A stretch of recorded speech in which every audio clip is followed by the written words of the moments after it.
refuse to lose. I'm built to win. Applied myself, I filled it in. No time for the doubt, they counted me out, I'm getting it in. Yeah. No time for no loss, I'm paying the cost, I'm in it to win. Yeah. Refuse. Mine, it can't be diffused. If you ain't thinking the same, then we playing by different rules. You can't see the vision, we living at different views. Until we complete the mission, keep getting up, never snooze. I walked a mile in my shoes, had the mind of a fool, chasing diamonds and jewels. Trust me, I was confused. Started minding my business and used my mind as a tool. Ended up finding my purpose and found the time to get to it. They told me I couldn't do it, they told me I couldn't make it. They sold it, could never break it. That's sadly mistaken. I need a piece of the pie, I want it so bad I can taste it. They told me like Toby, keep on running toes, they gon' take a few to lose. Built to win, applied myself, I filled it in. No time for the doubt, they counted me out, I'm getting it in. Yeah. No time for no loss, I pay for the cost, I'm winning to win. Yeah. Refuse to lose, I'm built to win. Applied myself, I filled it in. No time for the doubt, they counted me out, I'm getting it in. Yeah. No time for no loss, I'm paying the cost, I'm in it to win. Yeah. Refuse.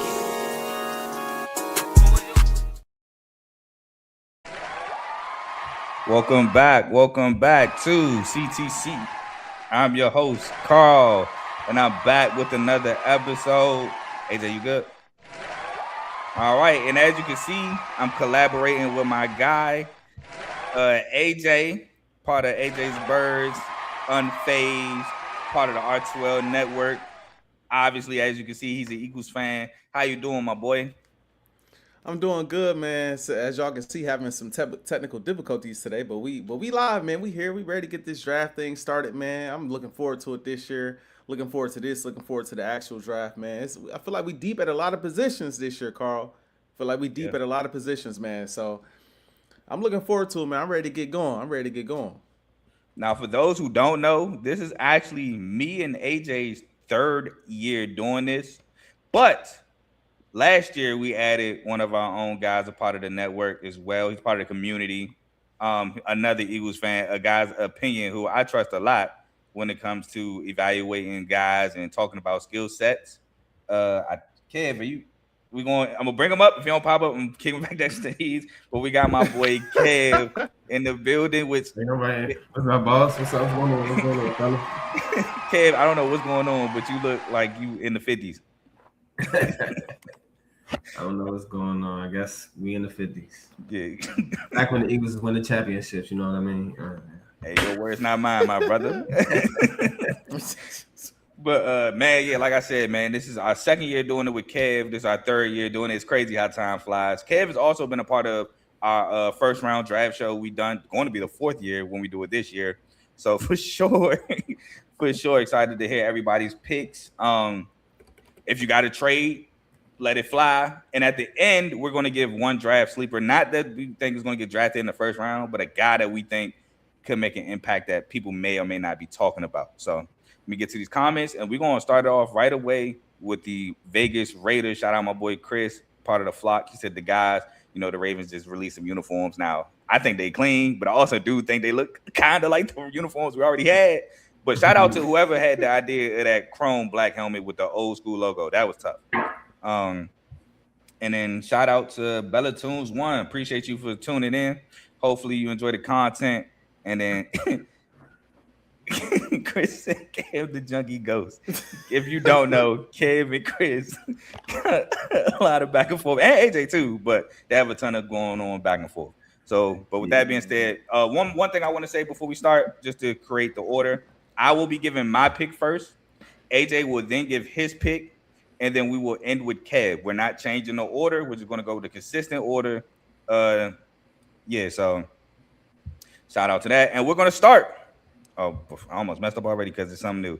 We're going to start with the Vegas Raiders. The Vegas Raiders are on the clock with the first pick. And the pick is in. And my pick that I think the Vegas Raiders will select is Fernando Mendoza, which a lot of people would agree with. Now, with Mendoza, right, a lot of people saw the Kirk Cousins trade and thought, why would they do that? They're getting Mendoza. But when you look at the contract, the free agency signing. But when you look at the contract, it's basically a mentorship contract. The shock value of 5 years, 168, that's cool. But when you actually look at the breakdown, he's probably going to be there for 3 years max. So they're going to have him there. They'll probably start Kirk Cousins Mendoza's first year so Mendoza can learn, which I love it.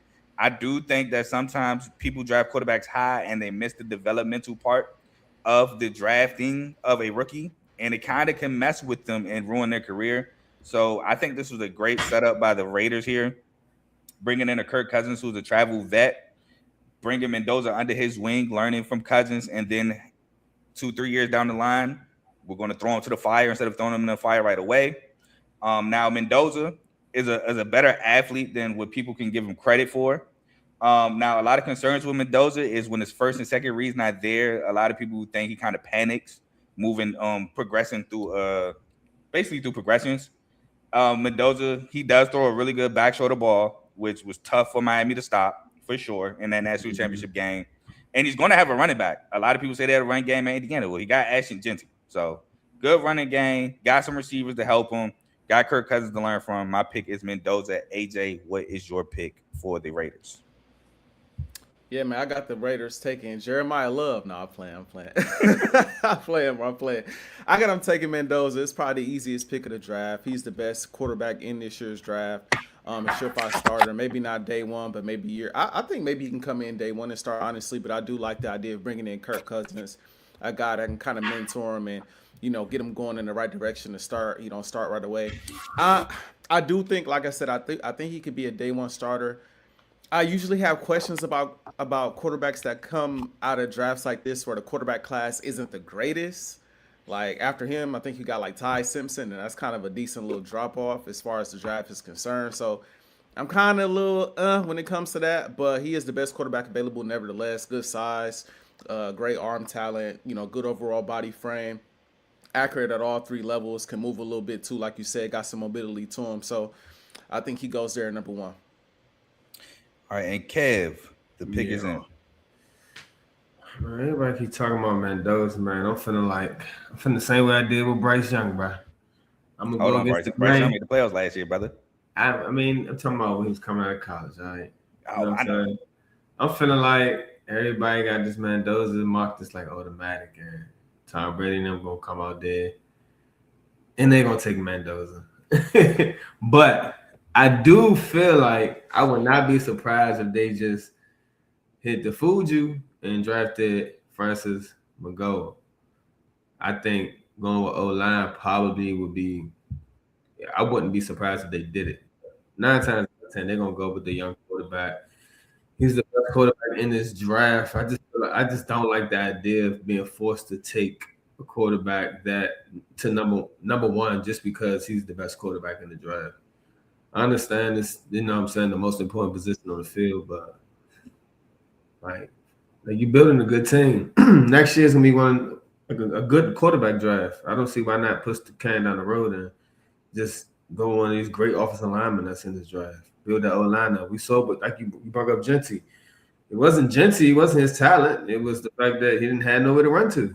We need to bust up that O-line, but 9 times out of 10, 9.999 times out of 10 is going to be Mendoza. So I ain't going to be the crazy one. I want to be, but I'm not going to be. I feel like you want to be stubborn all the time. So I'm not going to be stubborn this time.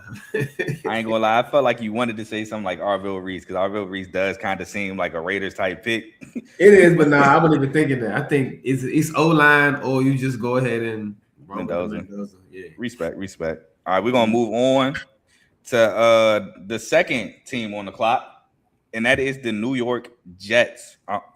Thank you. Are on the clock. I don't know why it took so long to do that, but my pick is in, and I ain't gonna lie, I feel like this might be different. I'm going David Bailey here. I think David Bailey's the picker at 2. I don't think the Jets want to deal with an experiment in R2L Reese at the pass rusher position. I think they want a guy that's more so not proven because nobody's proven yet in terms of the NFL, but I would say proven in terms of what he did in college. And R2L Reese only has 7 career sacks. He had 6.5 last year, while David Bailey was like one of the leading sack getters in the country last season.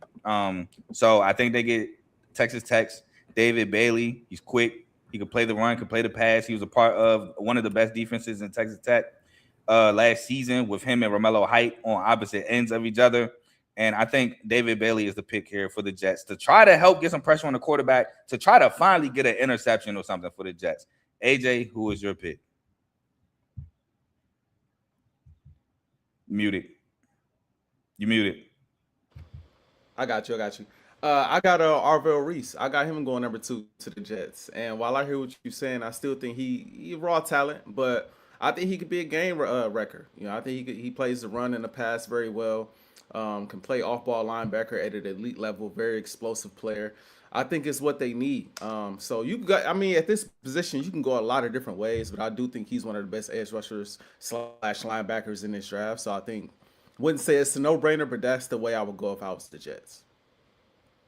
All right, and Kev, your pick is in. At first, I ain't gonna lie, I had Bailey over and over again. It was always Bailey. But then I'm looking at what they most recently did. They originally drafted Jermaine Johnson, right, to get their star edge rusher when they got rid of Bryce Huff. They traded away. I mean, they ain't traded him away. They let him walk. Did they trade him? I think they traded him before. They traded, man. They traded him instead of giving him that 5th-year option. But Jermaine Johnson, I mean, he wasn't quite like a superstar edge rusher, but he wasn't bad. You understand? And I feel like they let him go because they're looking for a different style of play. That's what moved me off of Bailey in a sense, even though I know Bailey might be a better edge rusher in the NFL, maybe. But I think they were looking for someone who can be the dual guy, like what AJ brought up. Somebody who can also might play in covers. A lot of these edge rushers, a lot of these coaches are moving to that scheme to where they want their edge rushers to be multiple. So I just don't see them replacing Jermaine Johnson with a Bailey right here. I just don't see it. I think I got them taking Reese. Yeah, I feel you. I don't think that they want to deal with another project. Like Jermaine Johnson was good. He was solid, but I feel like he was also a project coming into the league as well. And he just didn't develop as good. Like he did solid. I can't lie. I think he did really solid. But they traded him for T'Vondre Sweat. They traded him to Tennessee. I looked it up. But yeah, I just feel like they probably want the more polished guy. That's the word I was looking for. The more polished other guy in David Bailey. No, I get it. That's why I was running with Bailey originally, but I was thinking like it's something in me that's telling me that the Jets are looking for what Reese is. Like, if you don't pan out here, we still can move you here. It's a need. So either way, we're filling the need with an elite guy. That's why I rested at. So yeah. Also, side note, I think my fault, AJ. I just think Arvell Reese is better as a backer, but he wants to play pass rush because they make more money.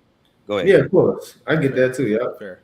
I was just gonna respond to the comment from Chris. I'm shocked Chris don't want another receiver. I'm shocked. Oh, don't worry. Hey, me and Chris receiver draft. Don't worry about it. It's kind of wild. My bad. We go. Don't worry about that. We gonna get to me and Chris got a second round pick that'll absolutely blow your mind at receiver. Don't worry about that. That's if he there. All right. If he gonna be there. Hey, don't speak that into existence, brother. He I'm gonna be just there. telling you, you know what I'm saying? He gonna be there. Okay. If he not, I'm gonna be sick. But I got in a backup plan in that too. See, Next. in my background. Get him out of here. Get him out of here. Hey, don't forget who finessed who with Jerry Alexander. Don't worry about that. Anyway, next we got the Cardinals on the clock. Yes, sir. All right, and with my pick is in. This is where I have Arvell Reese going, mainly because Cardinals took guys. Now I don't know if it's the same regime or not, but they took guys who's been like tweeners. They took Isaiah Simmons. They took Xavier Collins, and I think Arvell Reese is going to fall right in with this. So, and again, I think Arvell Reese could do both. I think he could play backer. He could rush the passer, so he gives them that versatility. So I'm going Arvell Reese here as the third pick, and he's more than likely, well, some would say best player available. Again, my best player in the draft isn't a traditional top 5 pick, but I'm going Arvell Reese here. AJ? I'm going Sunny. This draft. I just want to put this out here. I feel like my picks is gonna shock some people because I'm kind of all over the place with mine. But I'm going Sunny Styles out of Ohio State. That's what I'm going right there at number 3. You know, he got safety like coverage skills. He's versatile, very reliable tackler. Only missed 2 games in 2025. I think he's a very solid player that can help be an anchor for that Cardinals defense. I feel like you can go to a lot of different ways with them. Like I kind of struggle with a lot of different positions. I think you can go O-line. I wouldn't be shocked if they went receiver kind of high. I know it's the third pick, but I wouldn't be shocked if they went a bunch of different positions. I think if this was a quarterback draft, I wouldn't be shocked if they went out and got a quarterback. You know what I mean? So, but I went with Sonny Styles. I think at this point, I think that's the safe pick for them. I just think he could be a pivotal piece for their defense. I ain't mad at Sonny Styles. Sonny Styles, I'm not like either. sideline to sideline. I like I'm him. not even. All right, and Kev, your pick is in. They got new head coach. Jonathan DeGannon is gone. I think Arizona got, going off of what AJ was talking about them taking Sonny Styles, I think Arizona got PTSD, bro. I think this is when they move away from the multiple guys, the guys who are also super athletic, because they failed at these attempts like 2-3 times in a row. I think it's about time to change direction. Right here, it's pick 3. They can't keep letting this man, for instance. How you pronounce his name? Francis Mauga. Mauga, okay. That's probably not the right way, but I got them taking him. They got to. They don't have their quarterback yet per se for the future, but they're gonna need that. They're gonna have to boast in that O-line up. So I got them taking tackle. There's no way they're gonna be able to pass on it for real. Again, I mean, I could see them taking a receiver, but it seemed like as deep as this draft is at receiver, it's like the top receivers have been dropping. Mm-hmm. Like as we closer we get to the drive, I feel like those top 2 guys that were supposed to go top 5, I feel like they're dropping. But we're gonna move along to the next. I feel you. I've heard some things. Now I'm not mad at that, especially being in the NFC West with the Seahawks. The Rams got some edge rushers. The 49ers got edge rushers. I ain't mad at that. And Jacoby Brissett is not the fastest, so I'm not mad at that pick. I got Malga going somewhere else. It's coming up though. But we'll move on. Same and here. We're going to next is on the clock is the Tennessee Titans. And my Titans pick, Jeremiah Love. Commanders fans might be sick because I know a lot of Commanders fans want Jeremiah Love. And the Titans have 2 solid backs in Tony Pollard and Tajay Spears. So I actually like Tajay Spears coming out of Tulane. But the Titans can't pass on this guy in Jeremiah Love to help Cam Ward, get the pressure off Cam Ward. What helps a young quarterback, a good quarterback, a tight end, and a run game. And they get a run game here with Jeremiah Love. And I think he has a phenomenal rookie season. So I'm going to take Jeremiah Love here. He's fast, he's powerful. He can break runs. Y'all see the spin moves, all through YouTube and stuff like that. And they hurdled a couple guys. I'm taking Jeremiah Love here for the Titans. AJ, who do you have? Yeah, I got the same thing, man. I got Jeremiah Love right here to the Titans as well. I think you took the words out of my mouth, man. Like, you get you a solid running back to go alongside with your young quarterback, Cam Ward. He a home run hitter. He can catch the ball out of the backfield. He can break tackles. I think you can make an argument he's the best overall player in the draft. I think you can make that argument. You know, just looking at the tape. He jumps off the tape. And so I think that's the position that they gotta attack right there. Again, another team though that could go just about anywhere. Like, you could go receiver for them as well. You can go defense. You can go edge. You can go a lot of different ways with the Titans as well because they have a lot of different holes. And I almost went receiver. But at the end of the day, man, if you could shore up that run game and take that pressure off Cam Ward so he don't have to drop back a billion times a game, I think that'll help your young quarterback out a ton. Get some good play action going. So, yeah, I got Jeremiah Love going here at 4 to the Titans. And Kev, who do you have the Titans getting? Jeremiah Love is what you would call the sexy pick for this pick right here. But I'm looking at the head coach. I'm looking at where he come from. Come from San Francisco. Just came from the Jets. Jets had a heck of a defense. San Francisco had a heck of a defense, right? Fair. And I'm looking at I know what's the coach's name again? Robert Salah. Yeah, Robert Salah. I know he's sitting there looking at Sonny Styles like, this is my dream guy to replace Fred Warner. Just to be that anchor of what I had with the Jets to get it going. You know, but like Carl brought up, the quarterback, Cam Ward, he need all the support around him. They see what they had. They have something special with him. But they got to build around him. and you start with the trenches. I'm going with an out of bounds pick. I don't know how many people have this guy going in, but I feel like he's the best offensive lineman in the draft. To be honest, I got Ole Vega, Yoni. You got him going that high? I got him going that high, bro. I'm just saying. I got him going to the Titans, bolstering up that O line. I think he's gonna be the best offensive lineman out of this draft. Respect. I respect it. You gotta protect your quarterback as well. You do have to protect your assets. I do respect it. Because he might not be a tackle, but they got to get them guys together too. And I think I like these running backs in here. Don't get me wrong, John Love. I said John Love. Jeremiah Love is one of a, you know what I'm saying? He's a legend. He's a what you call generational talent, but it's some running backs I like in this draft. So yeah. I would slow down the word generational, bro. I ain't gonna lie. I love Jeremiah film for sure. Well, I wasn't trying to say that, but that's the first word that came in my mind. So he's a very elite talent at running back. Yeah, basically, yeah. But I feel you, and on that same wavelength, I was thinking not Ione, but Malga. I was kind of thinking that because they played together at the U. Mm-hmm. So, but I ultimately with Jeremiah Love. Next, we have the Giants on the clock. Now, my pick is in for the Giants. Now, I ain't gonna lie. I might ruffle some feathers here. I might be out of left field here. I got them going Jordan Tyson. I have the Giants going receiver and giving Jackson Dart another weapon in Jordan Tyson. Now, me personally, I think Jordan Tyson is the best receiver in this draft. I've been talking about Jordan Tyson for 2 years now. I didn't watch Jordan Tyson with no other receiver take Arizona State to the Big 12 championship. Now, I think he got hurt and didn't play in the Big 12 championship. But Cam Scatterbo then took over that year. But Jordan Tyson is a dog, man. He goes up and makes plays. He makes clutch plays. Like I said, in the clutch, they go to Jordan Tyson. He makes contested catches.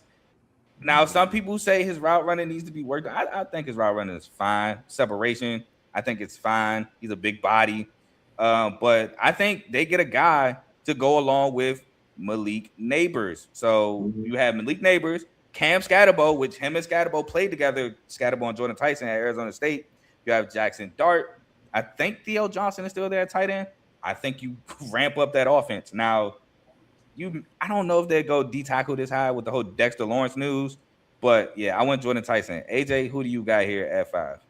I think you got to get some offensive line and help for Jackson Dart, bro. I think you absolutely have to right here.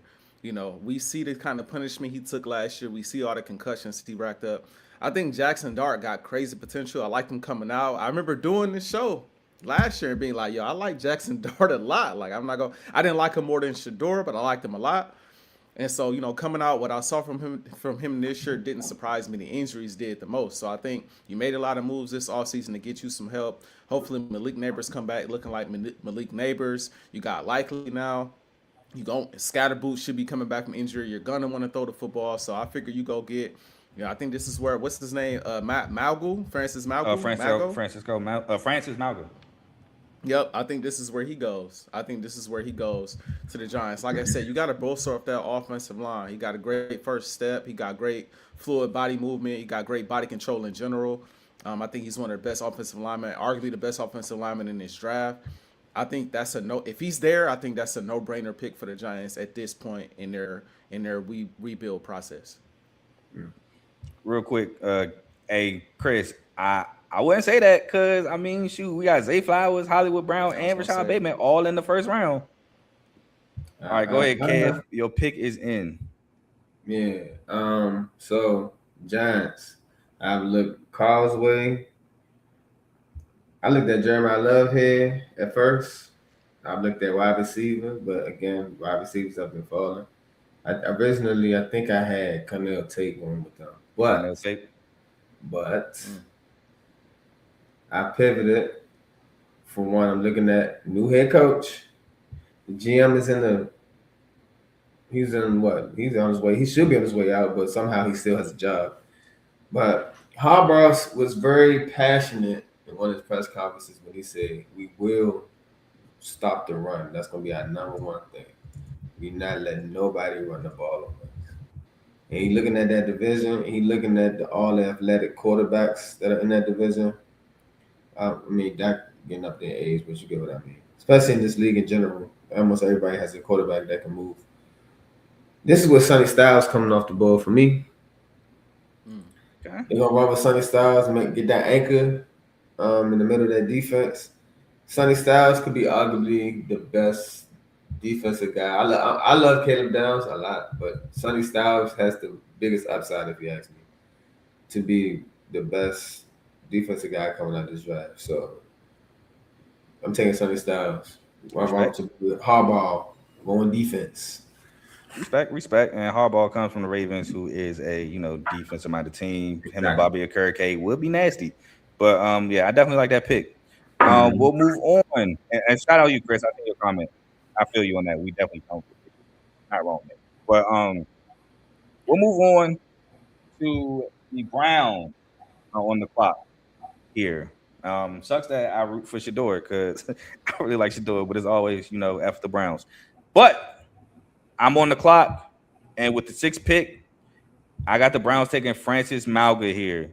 This is where I believe Francis Mauga goes. He's a great O-lineman from Miami. Didn't really give up any sacks.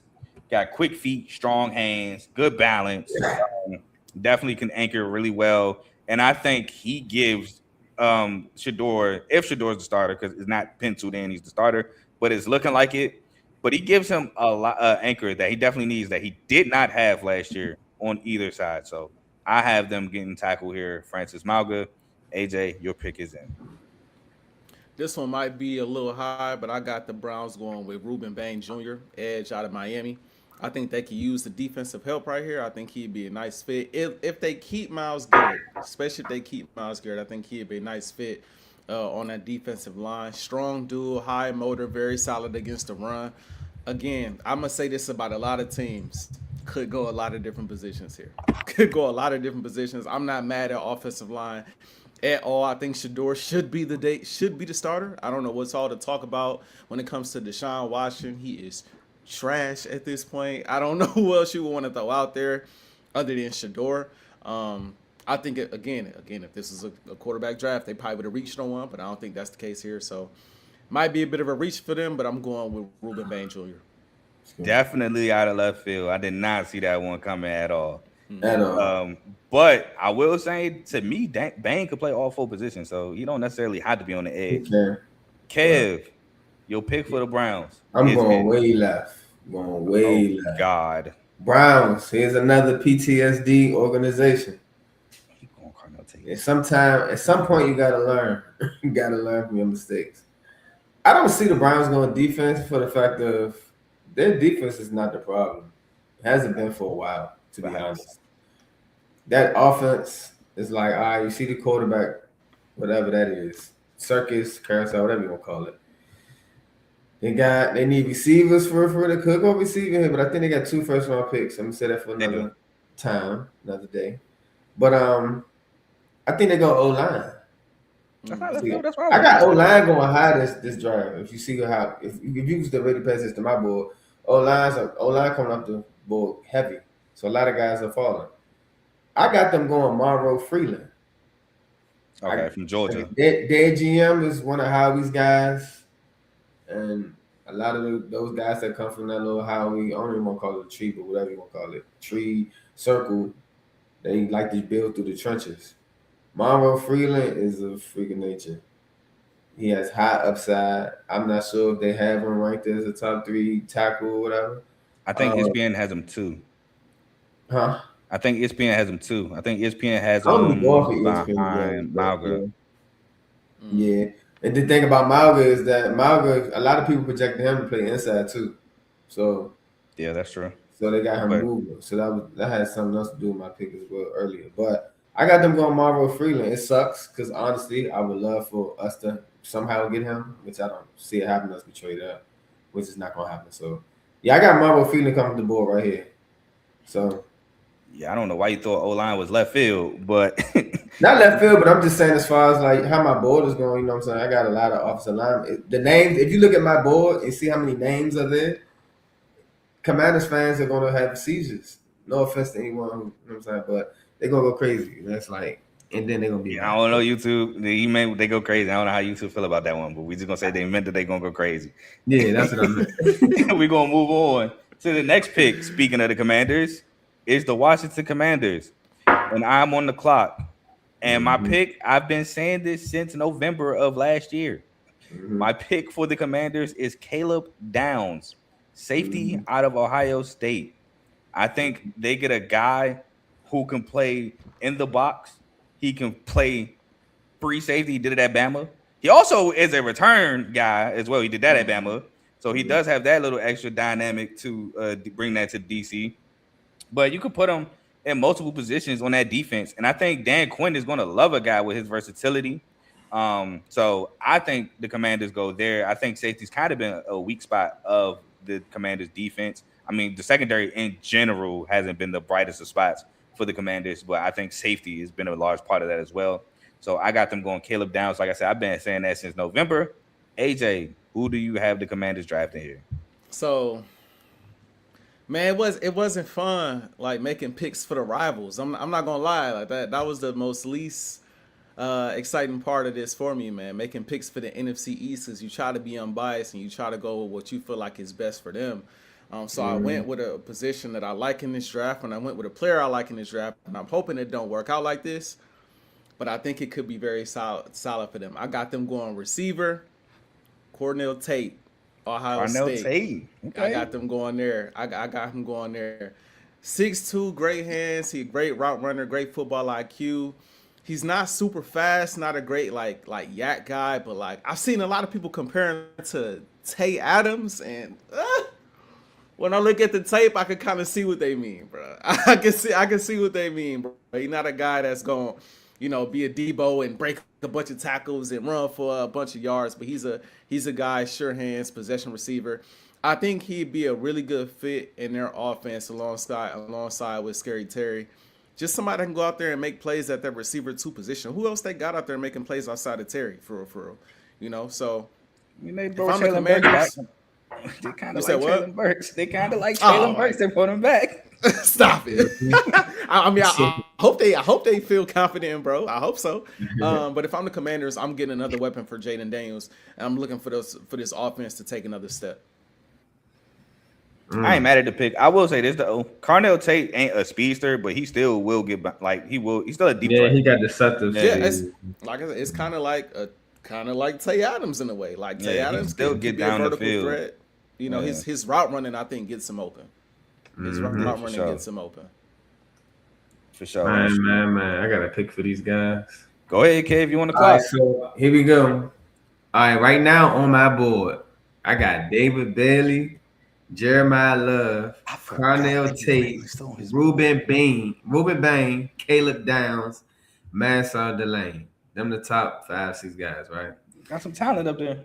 Man, I got to come out and straighten out this pick, to be honest, but I can't mark it. I was waiting for this. All I can say is, don't be surprised if Jerry Jones pick up that phone, Baltimore pick up that phone, or someone like I would say the Bucks, but I don't know how many picks they have. Those like the top 3 teams I can see moving up. They got one in the first. I can look up how many they got in total. But you don't have to give up a first to move in this draft, to be honest. It's not that expensive. That's the thing.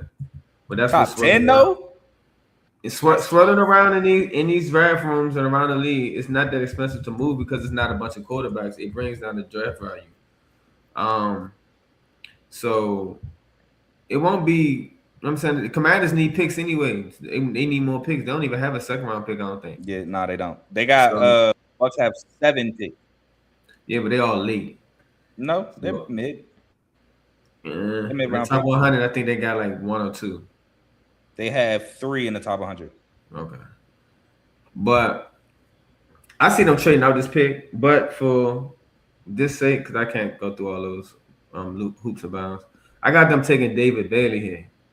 I've been saying for the longest that they need to solidify the edge rusher. Ever since they got rid of Montez Sweat, it has not been the same.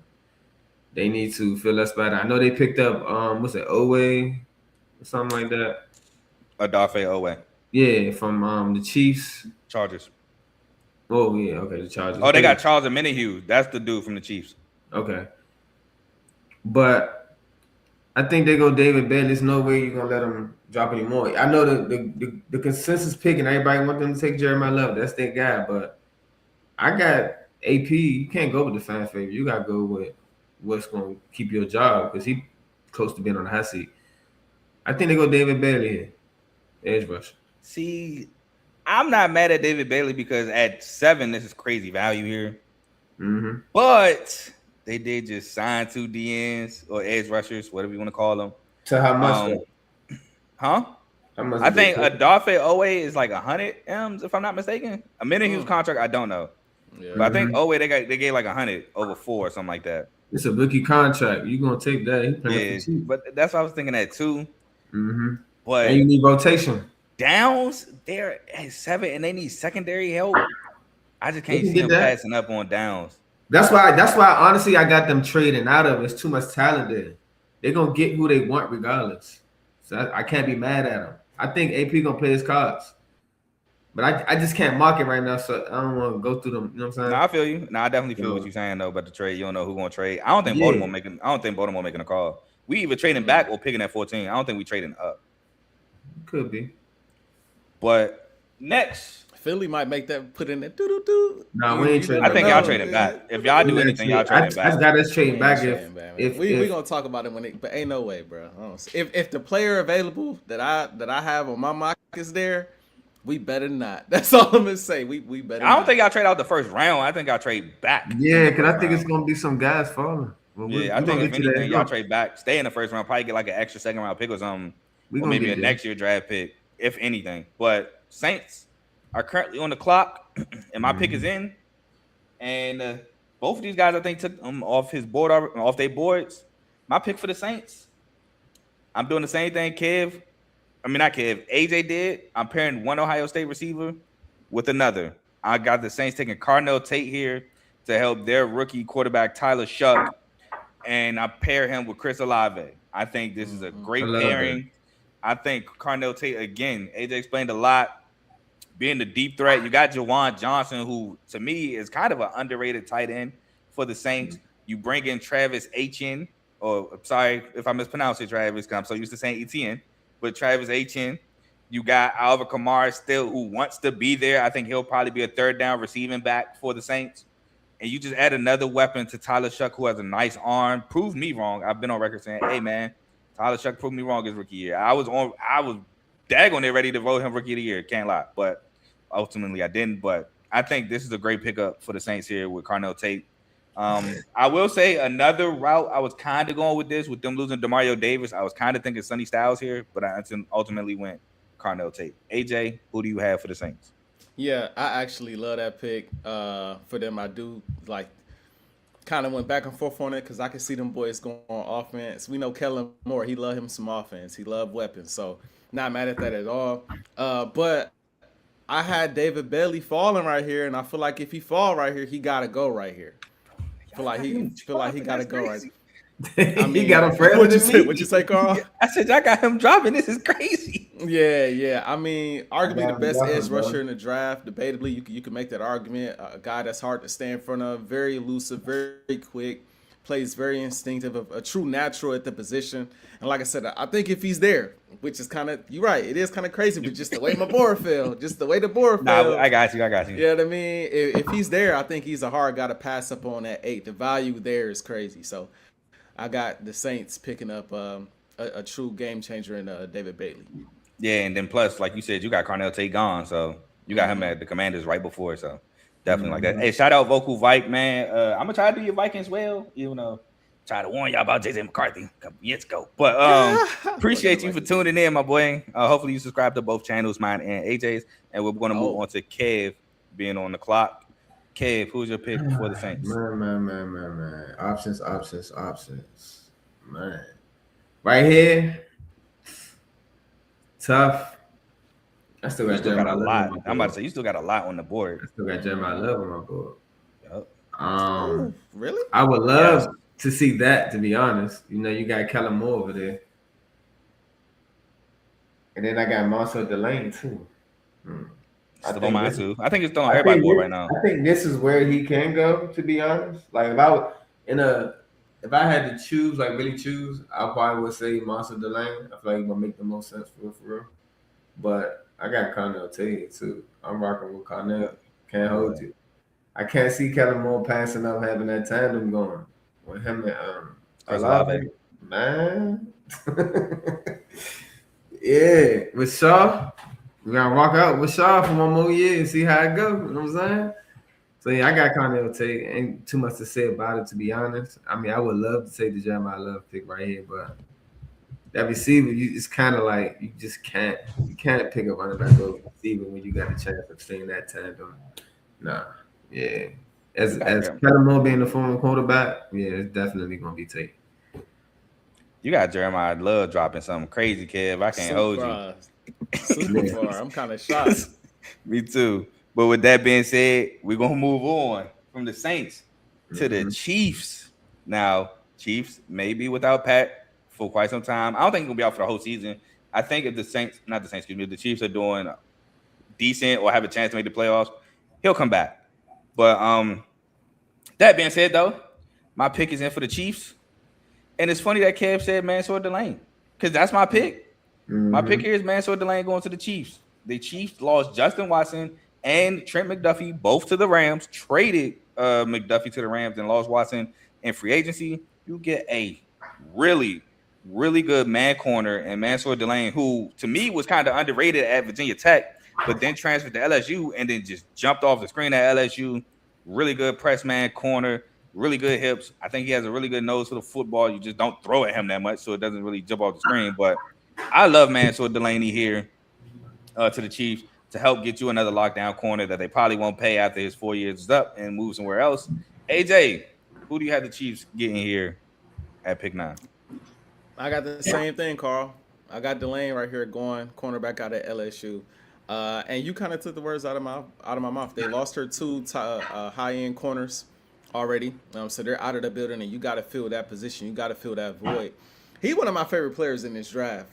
Y'all know how I feel about corners. I mean, very sticky guy in man coverage, like you said, fluid hips, really solid at anticipating routes. Ball skills jump off the screen to me. He got 41 pass deflections in college. One thing I will say though, he's not the greatest tackler to my eye. And he can get a little greedy. Eyes can get to looking in the backfield a little bit, so that can kind of be a deficiency from time to time. But he's a playmaker nevertheless. He's a guy nevertheless at the position. And so I think if he's there at 9, I think you can pass on Delane right there. Yeah, he really stood out to me at Virginia Tech, playing alongside Dorian Strong, who's currently on the Bills. So I really like Delane at Virginia Tech. And shout out him. He's from the Montgomery County. Did not know that until like a couple weeks ago. Yeah, me neither. Shout out to him. But Kev, your pick is in for the Chiefs. For disclosure, Jeremiah Love is still on the board because that's what I think Watson gonna trade out that spot to let someone else take him. To be honest. Okay. Or early. So technically, you don't have. Technically, I don't see him falling that far. I don't see him falling. For show purposes, you have him. Got you. Yeah, exactly. Kansas City, man. Being an Eagle fan, we familiar with Andy Reid, man. We know what Andy Reid like. We know what he really want. He love building them trenches. But I know Andy Reid also loves Brandon Graham.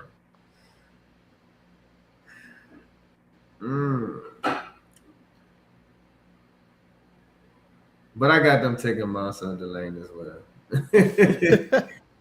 I can see Bang going here, to be honest. I can. Chris Jones. Yeah, I got him taking Mansour Delane. I'm in there right there. I didn't realize, and I think they got it from the Rams in that trade for McDuffie. Them boys got 2 firsts this year. Yeah, that's where it came from. They got the 29 pick. No, is it the 20? Yeah, 29 pick from the Chiefs. Yeah. I mean from the Rams. Them boys got two firsts, man. That's ugly. My second one might surprise y'all. Can't lie to you. Okay. But we move on from the Chiefs to the Bengals. The Bengals are on the clock here. This one, I don't know if I'm going to surprise people with this one, but I'm currently on the clock, and I have them going Ruben Bain. Ruben Bain still gets picked top 10. They lose Trey Hendrickson. I feel like they have solid guys on in the corners with DJ Turner. So I feel like the secondary isn't obviously it's not the greatest. Obviously, the Bengals defense sucks, but I think they got some guys that are solid. They did lose Geno Stone to the Bills, but I don't have the Bengals taking a safety this high. I don't see them taking AJ Housey, Dylan Thiemann, none of them guys. So I had them going with an edge rusher here, trying to put some pressure on the quarterback. Again, very versatile in my opinion. You can move him all around. I know a lot of people are concerned with his arms being short and linemen getting up on him, but I think Ruben Bain is strong. He can get guys up off of him. I think he has good hands, hand fighting, stuff like that. And I just think he's a dog. And I know being a dog is like not – I mean, it is a trait, but it's not like technique or nothing. But sometimes you can't teach being a dog. So I have the Bengals going Ruben Bain here. AJ, your pick is in. I think, Carl, every year we've done this, I have mocked the offensive lineman to the Bengals. Because I just always feel like they need offensive lineman help. And it just seemed like every year they need offensive lineman help. So in the name of the tradition, I got them getting another offensive line. Got them going offensive lineman. I got them going Spencer Fang, tackle out of Utah. Spencer Fano, Utah. I like it. Bro, I think he's a solid pickup for them again. They need the offensive line help. Not a super strong guy, but got very quick feet, super athletic. Does a real good job mirroring edge rushers. Plays through the whistle a lot. He recovers well if he's beating off the ball. And the thing I like most, he got experience. He's a 3-year starter. You know what I mean? So he's been in college for a little bit. Not somebody that came out right away. Got a lot of experience under his belt and can kind of do some everything. Like I said, not the strongest, but when you got that agility, when you agile, when you quick on your feet, I think that they could work with that. They could use that. So more offensive line help for Joe Burrow and the Bengals here at 10. I like that. Them. Oh, my bad. No, I was just saying I like that. And I was about to say your pick is on the clock. You good. I got them taking Caleb Downs here. You still have him on the board. This is when Caleb Downs comes off the board. I like it. I do like that they're finally, like I think they're one of those PTSD type of franchises where they need to take O-line and protect Burrow because, I mean, you need to protect this asset because his expiration date is coming up quick because he's getting banged up so bad. But Caleb Downs being there, they need safety help. They just let their other safety walk Bates. So, yeah. Bates walked a couple years ago. Huh? Bates walked like 2-3 years ago. I know, but they need to replace it because that production has not been filled. Yeah, I like Geno Stone, but like I said, he moved on to the Bills. So I like the Caleb Downs pick here. I'm not mad at that at all. It's just Caleb Downs is off my board, so I'm definitely not mad at it. But we'll move on to the Dolphins. Shout out A-Chain, man. I feel you. Sucks right now for you, brother, but they get better later, hopefully. And I'm on the clock, and I don't know if this is left field or not, but I got the Dolphins getting Mekhi Lemon from USC. They lose Jalen Waddle. Tyreek Hill, we don't know what he's doing. Is he signing? He's still a free agent. He's coming off an injury, a major one. He got carted off. He's getting older. I mean, I like Malik Washington. He ain't no number one, though. So, with that being said, I think they take a dog in Mekhi Lemon, who, again, makes contested catches. Yak, really good yak out of Mekhi Lemon. Really good route runner.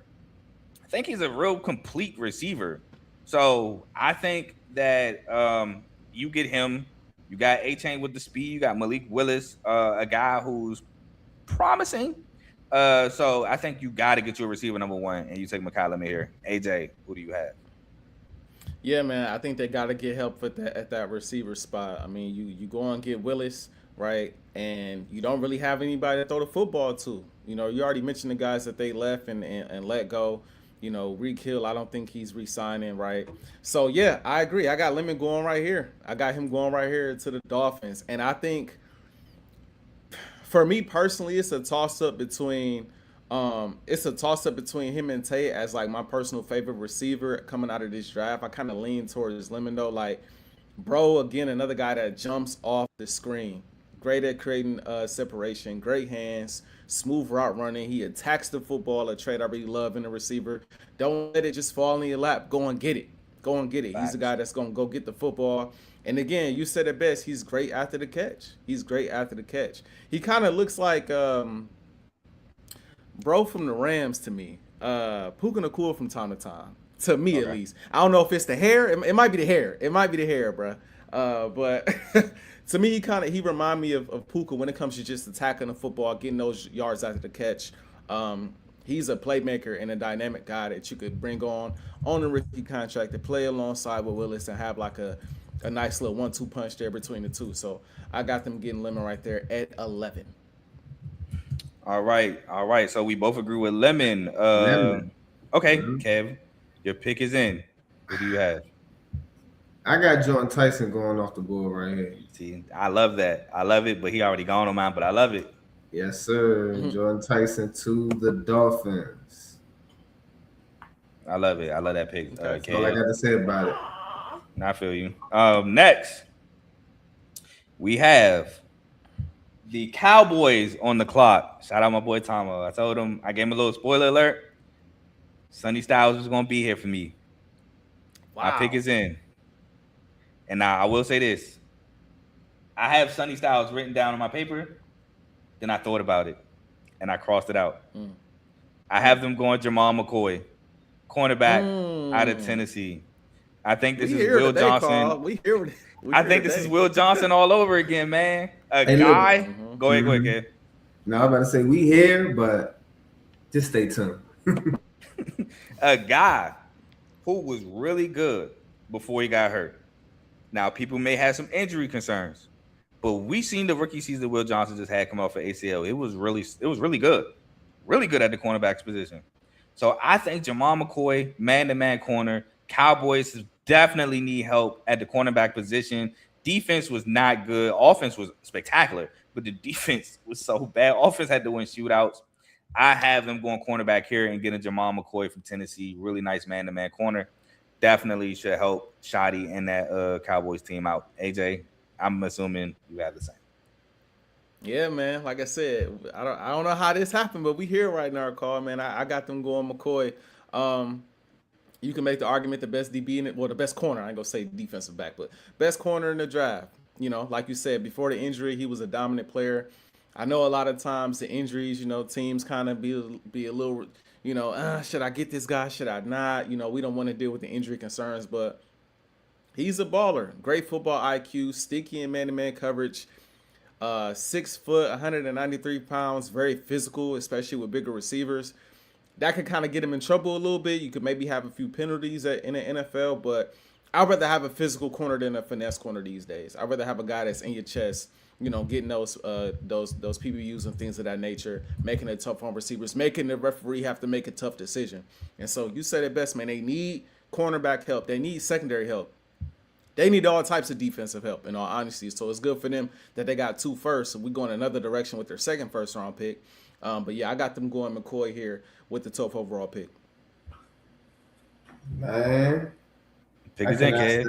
I can't stand picking for my rivals. I can't stand it. Who's on my board? That's what I said. No way are you about to do this. Who is on my board? Who is on my board? Jeremiah Love is still there. He is, but they ain't gonna take him. Okay. They could, to be honest. Dang, I didn't even think about that. They could. That would be nasty. Nah, it's because of trade purposes. I know. I get that, but still. So, but this is who I really think is going to be there because of how the league thinks of this guy.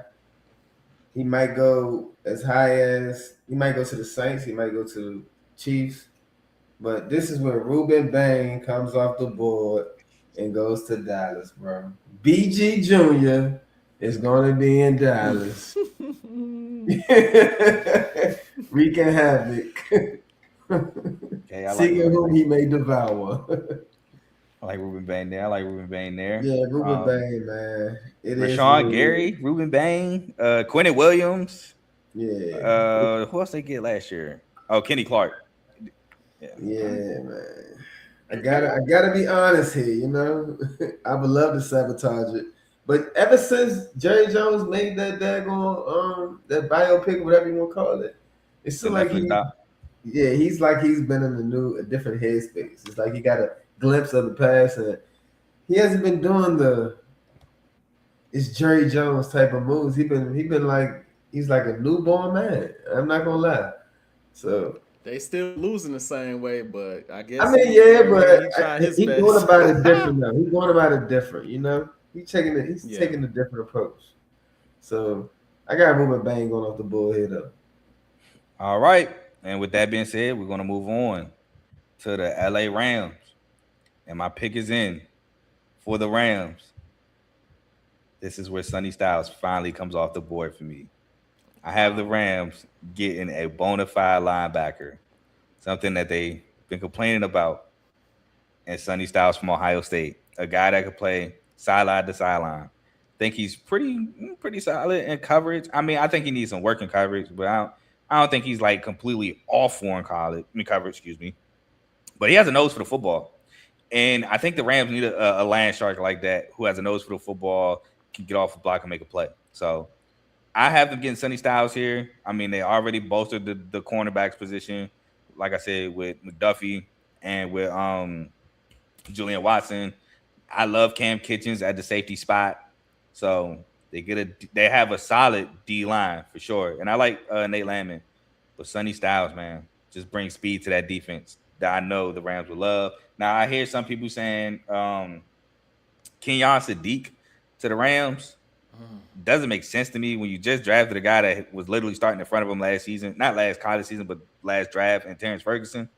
And you want to, I mean, in my opinion, you want to give Terrence Ferguson a chance to blossom. And Kenyon Sadiq would kind of hinder that. So I go Sonny Styles here to the Rams. AJ, your pick for the Rams. So I have a player that slid pretty far. I don't know if y'all peeped, but y'all both got him going a little higher than me. And I think if he lands here at 13, I think it's a no-brainer for the Rams, who are Jordan still, Tyson? in my opinion, probably looking to still, in my opinion, looking to improve their another player that slipped though. But still, in my opinion, looking to improve that secondary. I got Caleb Downs going right here. You didn't say Caleb Downs. The That's crazy. Rams. That is I got crazy. him going right here to the Rams. I think he's a game changer at that safety position. Great tackler in space, good in zone coverage, very athletic. Some of his strengths can also kind of be some of his weaknesses. You know, for me, I've seen a few times he's been out there where he going for that big hit and he whiff. You know, don't happen often, but it happens. So he does miss a few tackles here and there. He also is another guy that can kind of get caught peeking in that backfield from time to time. But overall, as a prospect at 13, especially for the Rams who are looking to improve that defense, I don't think they need anything on offense. I think they just need to hyper focus on the defensive side of the ball. I got Caleb Downs slipping to 13. I hope it don't happen, but I got him slipping to 13 and going to the LA Rams. Tomo might have a message for you skipping the Cowboys with Caleb Downs. But I like it for the Rams, though. I do. They got McCoy. You know what I mean? They got McCoy. But he might be thinking like, bro, we have picked, 20? Give me Downs, and I'll take whatever cornerback available at 20. Fair. All right, Kev, your pick is in. This is when Makai Limon comes off the board, my friends. Okay. The wide receiver goes to bust up that offense. The Rams, the greatest show on turf, is back in action. Unfortunately, because I can't stand the Rams. I'm giving all the ops all the best picks. It is what it is. But Makai Lemon, like Kyle says, looks like a great receiver. I think he's going to be a pretty good force in the NFL. If he goes to the Rams where he's not forced to be the guy, he's going to be the problem. So, yeah. That's dangerous. Yeah. That's real dangerous. Yep. So I got him going there. Yep. Because then you can like move Tay in the slot. You can move Puka in the slot. It gets dangerous with that. That's filthy. Yeah, that's dangerous. All right, so we're going to move on to my Baltimore Ravens, who just dropped some unis. Shout out to Ravens. Unis kind of look regular, but hey, it is what it is. With the Ravens on the clock, your 2027 Super Bowl champions. I had to slide. He tried it. Chris said it earlier in the comments. Shout out, Chris. I have us getting, and I'm going to butcher this name. As I try to find his comment so I can give him a shout out. I don't know why the comment, I don't see it. I don't see the comment. I don't delete. Which Oh, here comment we you go. looking Found for? it. I found it. Okay. We're getting. And I'm sorry, Vega. Olava Vega Ione, guard from Penn State. Like Chris said, we had a guard who was terrible, and Lamar was facing pressure almost every down because his guard was terrible. You need to protect Lamar. Lamar is athletic. Yes, he can probably escape a lot of sacks. But, brother, why make him do that? Why not protect him? We do need a center, but I think that comes later. It's all good. That comes later for sure. I have a name in mind. But I just think this is a great pick. He could pull. He's super athletic. Him pulling, and then you see Derrick Henry behind that on like maybe a counter or a power. Man, that is dangerous. I think he's a solid guy in the pass protection, but he's a better run blocker than he is pass blocker, in my opinion. I just love this pick here. We need to go O-line. We get a receiver in the second round. Give me Ione from Penn State here. AJ, you on the clock. You ready for this, Carl? Yeah, I'm ready. With the 14th pick in the, 2026 NFL draft, the Baltimore Ravens select Jordan Tyson, receiver, Arizona I go crazy. State. I would go crazy. This is my guy. This is who I believe the Ravens will get at 14. I do think he slides because even though he's one of the best receivers in the draft, there is the injury history with him, right? And I think that's why he slides perfectly to the Baltimore Ravens. Had, the ACL, PCL, MCL in 2022. You had the 26 collarbone fracture or 2024 collarbone fracture. He got hurt last year. He's dealing with lingering hamstring issues too. So I think he's a guy that teams are going to kind of sleep on with the first two receivers that come off the board. And I think he falls right here to the Baltimore Ravens. I think if he falls here, you gotta take him. I understand that you need some offensive line help and things of that nature. But anytime you can get the ball to a guy like him, get the ball out of your hands quick if you Lamar Jackson, allow him to make plays, incredible body control, great with contested catches, great against man coverage. I mean, when healthy, he's the full package at receiver. He could do a bit of everything. And so you pair him up, with Mark Andrews and your boy Zay Flowers and the other weapons y'all got out there, Derrick Henry coming out of the backfield, new coach, Lamar Jackson running with the football. I think that offense can be very dynamic. And so I got Jordan Tyson right here going to the Baltimore Ravens. Man, I ain't gonna lie. Love it. I mean, I want Vegas, but I would love Jordan Tyson as well. I ain't mad at either one. If they both fell at that spot, Carl, I gotta go which Vega. one would you rather? You really? I'm sorry. I love Jordan Tyson. Ooh. Again, he's my favorite. He's my receiver one. But I have a guy in the second round who people sleep on who should possibly be a first round pick, and I think we can get him. I actually have two guys in the second round I would love to get. One is 6'4". Okay. Both of them actually 6'4". Oh. Okay. No sir. Chill out, bro. He said no sir. All right, Kev, who you got the Eagles? The Ravens getting. My fault. All right, so look, this Jeremiah Love thing getting out of hand because I'm sitting there trying to mock a trade that I didn't ever make. So originally, to be honest, all honesty, I had Ola Vega going to you all originally, to be honest.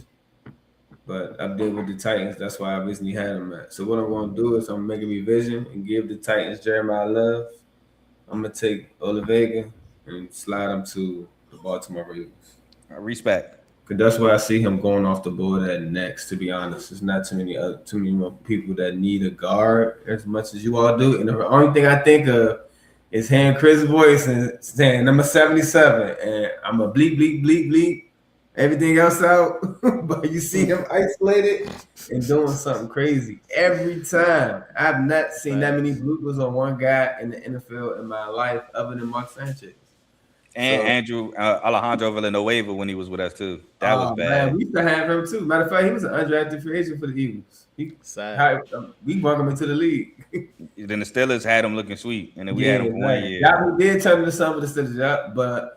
Yeah, that guy, man, it's like they have no choice but to replace him, man.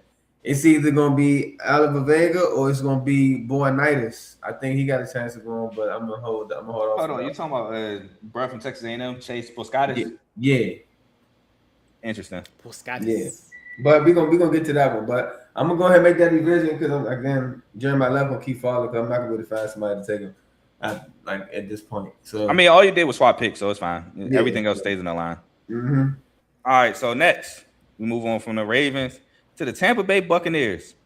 And this pick, I told y'all backstage, this pick might, well, hold on. Okay, cool. This pick might come out of left field, but my pick is in.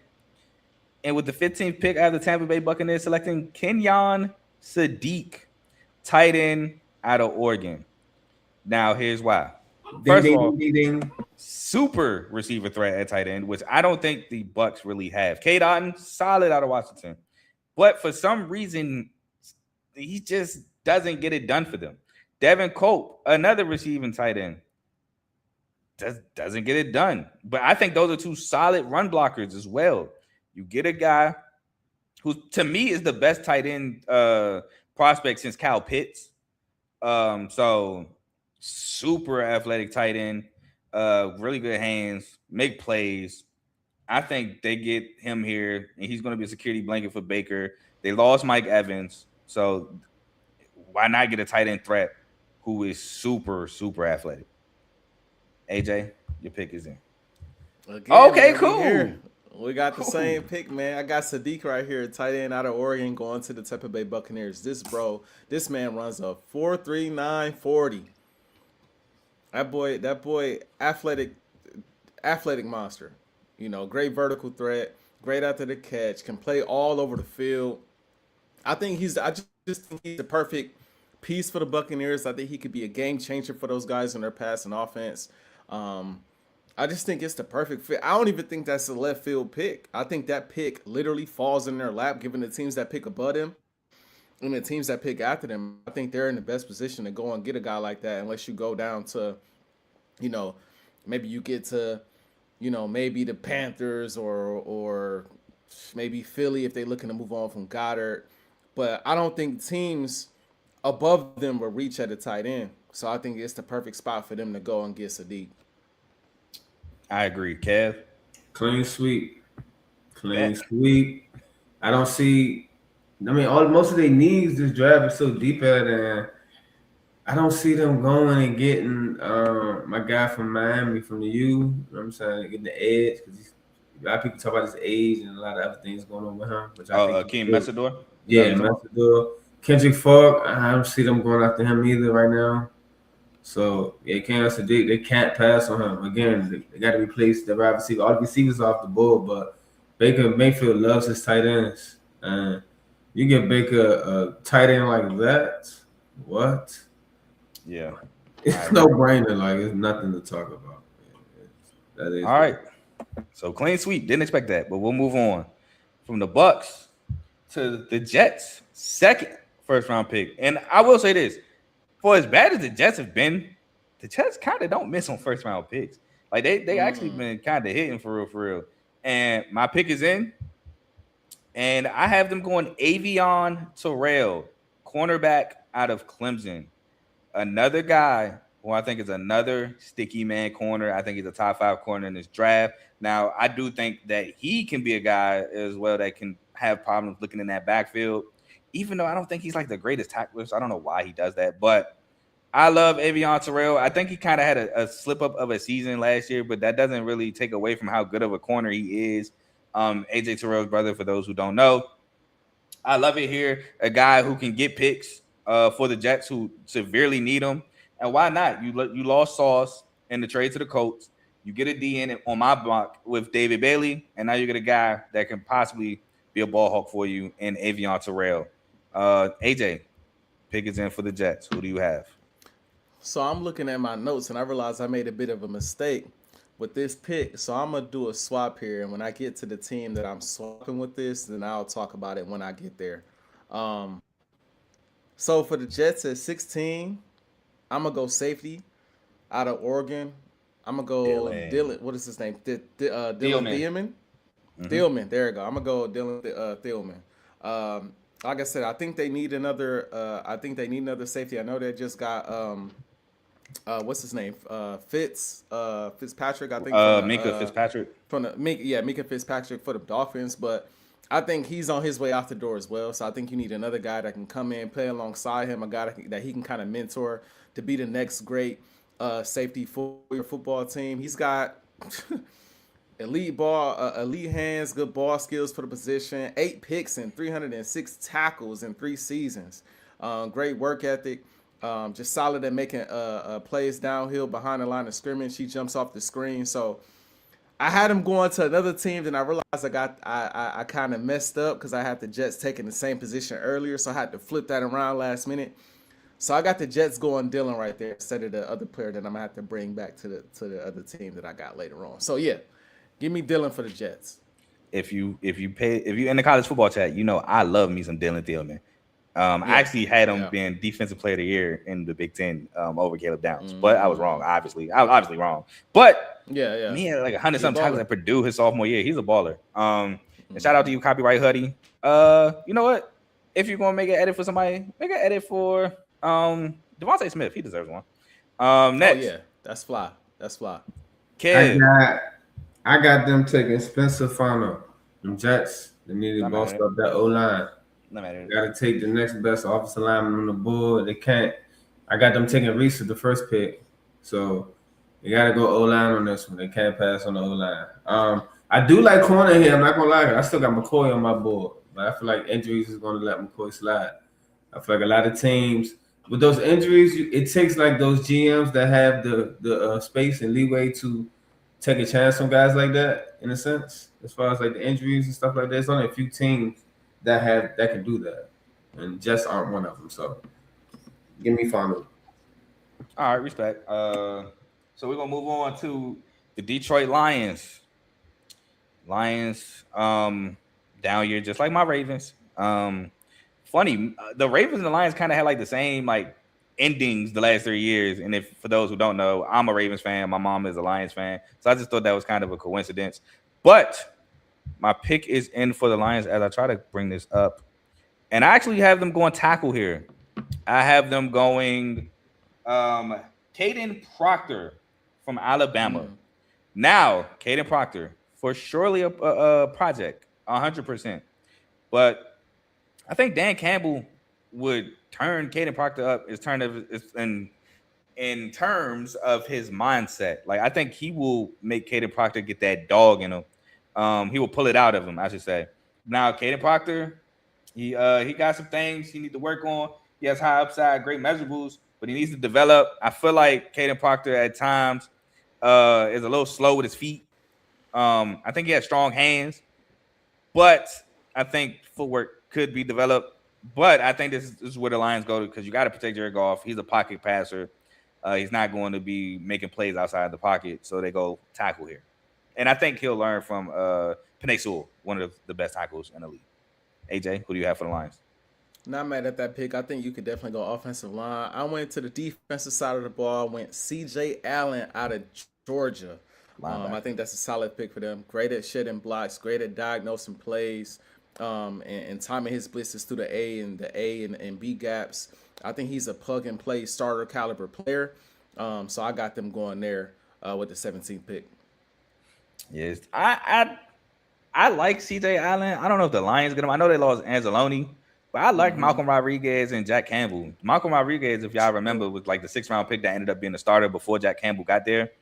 I like them both, but I ain't mad at CJ Allen. CJ Allen is like a get ball guy. Yep. So I ain't mad at that. Kev, who do you have for the Lions? Playmaker at the position. Yeah. Kev, Carl, we all one accord, my brother. Oh, bet. Caden Proctor is my pick. I think it's been rumors out there that Penei Sewell, they want to move him to left tackle, actually. Yeah, it is. So the other spot is going to open up. Caden Proctor, like you said, everything you said, like Dan Campbell, that's his type of guy. I feel like they mirror each other. Like, he's the prototype of what Dan Campbell's looking for, and a guy like Dan Campbell will unleash some of the things that he needs to unleash in his game. So I think it's a perfect match, to be honest with you. And super side note, let's not forget, Alabama ran trick plays for him. He be in Detroit, where they're known for doing stuff like that. So exactly. Fair. So yeah. But from the Lions, we move on to a division rival. And again, shout out Vocal Vike. We move on to the Vikings on the clock. And I think I'm gonna do him justice with my pick. AJ got him going to Dallas. I got him going to Minnesota. I have them getting Dylan Thielman out of Oregon. Again, like AJ said, he's a baller, makes plays, has a nose for the football, ball hawk, makes picks. I think his better asset is actually being a ball hawk, but he does have a nose to make tackles and stuff like that. But man, I feel like he's more athletic than people would give him credit for. I love Dylan Thielman out of Oregon, man, and I think he's a super playmaker to add to this defense who had a really good year last year. But I feel like the offensive need that the Vikings needed. I was thinking about a running back with Aaron Jones getting up there in age, but I think Jordan Mason is fine for the Vikings. I went safety here with Dylan Thielman. AJ, who do you have for the Vikings? So we was here. That's who you traded. That's who you changed for. That's why I had to move because I realized I had the Jets taking an edge rusher early and late. So I was like, that's not gonna work. So I had to flip it last minute because I do think he works well for the Vikings and the Jets. Anybody that needs a safety after downs, I mean, that's a guy you gonna get. So I flipped the pick and I got the Jets. And I'm gonna have a hard time pronouncing this name. Edge rusher out of Miami. The Vikings, by the way. Akeem Mesidor. You said Jets. Okay. You got the Vikings getting Akeem Mesidor. Yeah, there it is. That's the one I flipped. So I got the Vikings getting Akeem Mesidor. Edge out of Miami. Great with his hands. Has a lot of power. He got speed coming off the line. Great motor. He does have some durability issues, some concerns there, some lingering foot injuries that he's had. But I think he's a solid pick for them. They might end up. It's been talked about for a while now that they're gonna trade Greenlaw. Or Jonathan Gennard from Minnesota. And so with that kind of being in the air, it kind of leads me to believe that you kind of got to go edge rusher in the draft if you're already looking to get rid of one of the elite ones that you have due to cap issues and things of that nature. So I still think he ends up getting traded, hopefully to Philly, maybe not draft day, but at some point, I still think he ends up getting traded, which leads me to believe that they go with Mesidor here at 18, get you another edge rusher to kind of fill that void. Okay, Vikings, 18. Carl, we're doing it again. You got Dylan. Thielman. We could have, all three of us could have been on the same quote with that one, man. Swept, AJ. Man, could have swept. I tell you, man, this is the perfect timing, perfect match for them.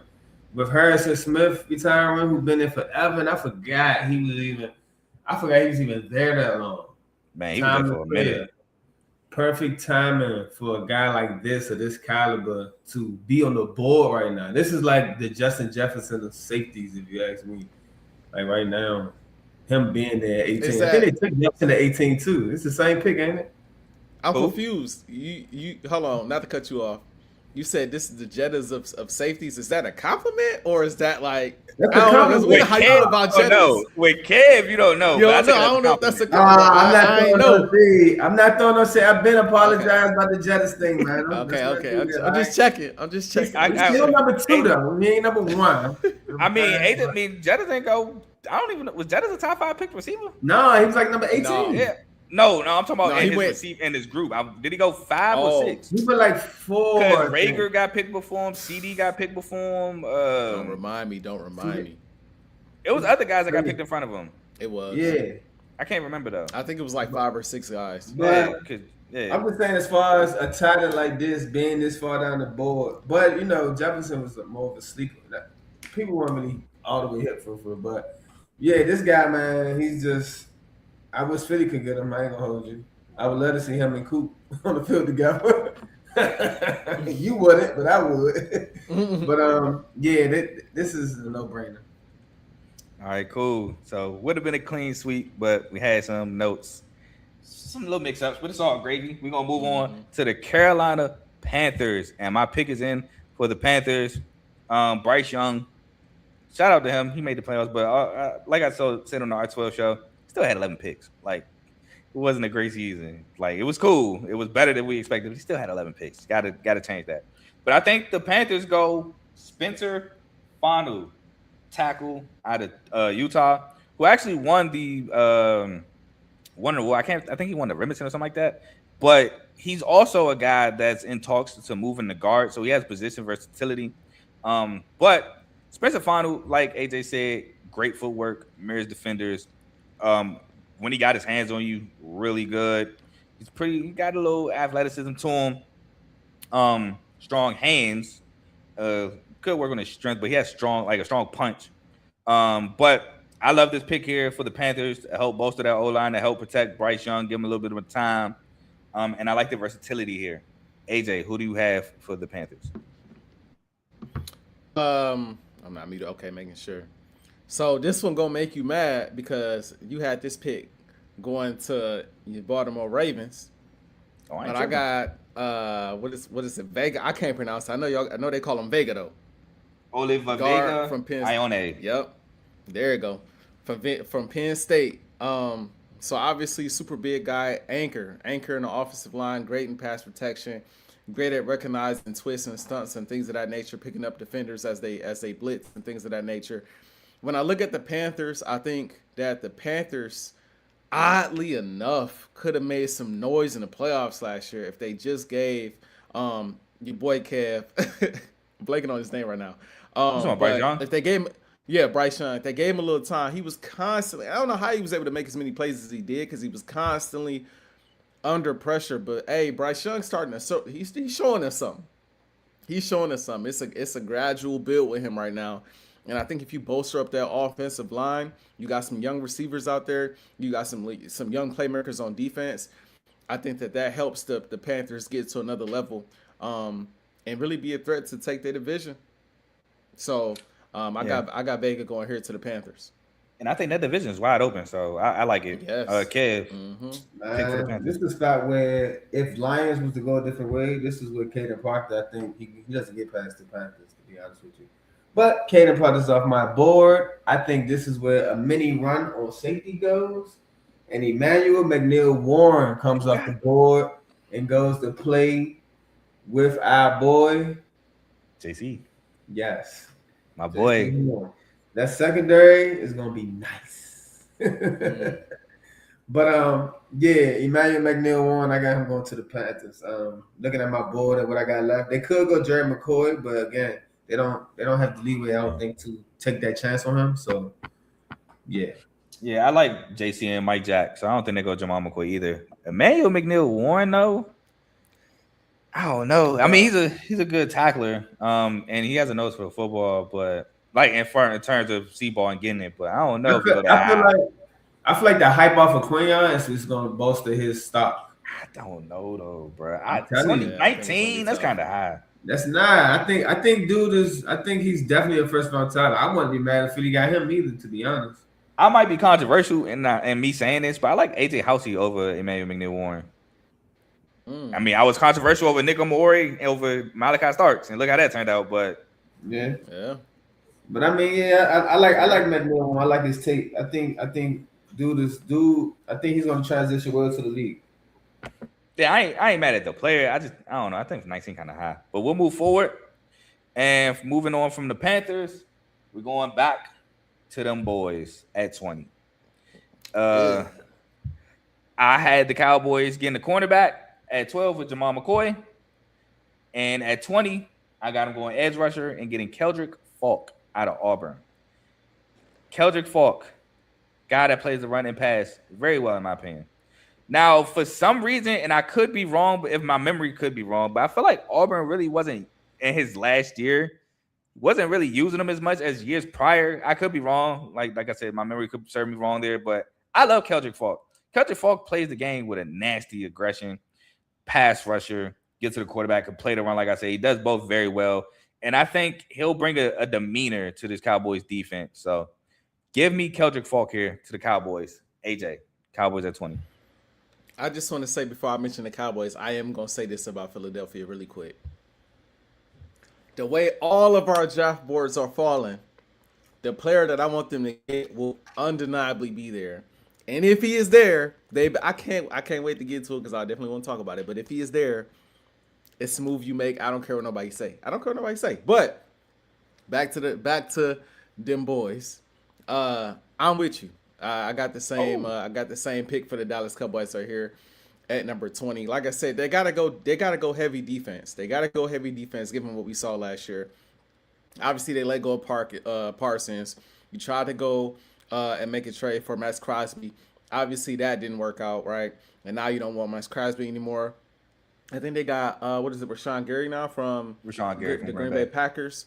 And so you do have something there, but I think you want a little bit more for sure. You want another guy that can put pressure on opposing quarterbacks. So yeah, you go with Keldrick Falk there, edge out of Auburn, 6'6", 276 pounds. That's a big boy. that's a big dude, but he's versatile. He can move, great against the run. He can hold up double teams and things of that nature. I do think, he's a guy, again, off that edge that, off the defensive line in general, his pass rush could be a little, it could be a little better. The production isn't there as far as sacks are concerned, but I think he's a guy who relies on power, and I think he's a guy that could free up some other guys on that defensive line. So I think that's where you go. Definitely a power guy. I want to say this about the Cowboys too, because I don't want him to get lost in the shuffle. I do love Donovan Azaroku from Boston College, who's now in the second year, and I think that he's going to be a good player for them as well. But I do think that you need to have a rotation of guys. Kev, your pick for the Cowboys at 20. Man, my Eagles card is about to get revoked, bro. It is what it is, bro. You just not being biased. I'm not gonna be able to go in no forums or nothing. AJ ain't gonna talk to me for about 2 months. Looking at my board, and this is what I see happening. I see this happening, bro. They already got Bane. Jerry Jones better have a medical staff in the draft room because he's gonna have a heart attack when he see this name still up. Jamar McCoy, the best corner in the draft. We both projected him to Jamar at 12. Huh? Yeah, we did. We both have him at Dallas at 12. I know, but I got them taking Bane at 12. No, what I'm saying is I don't think this is going to get you revoked. They get them both. Yeah, I get it.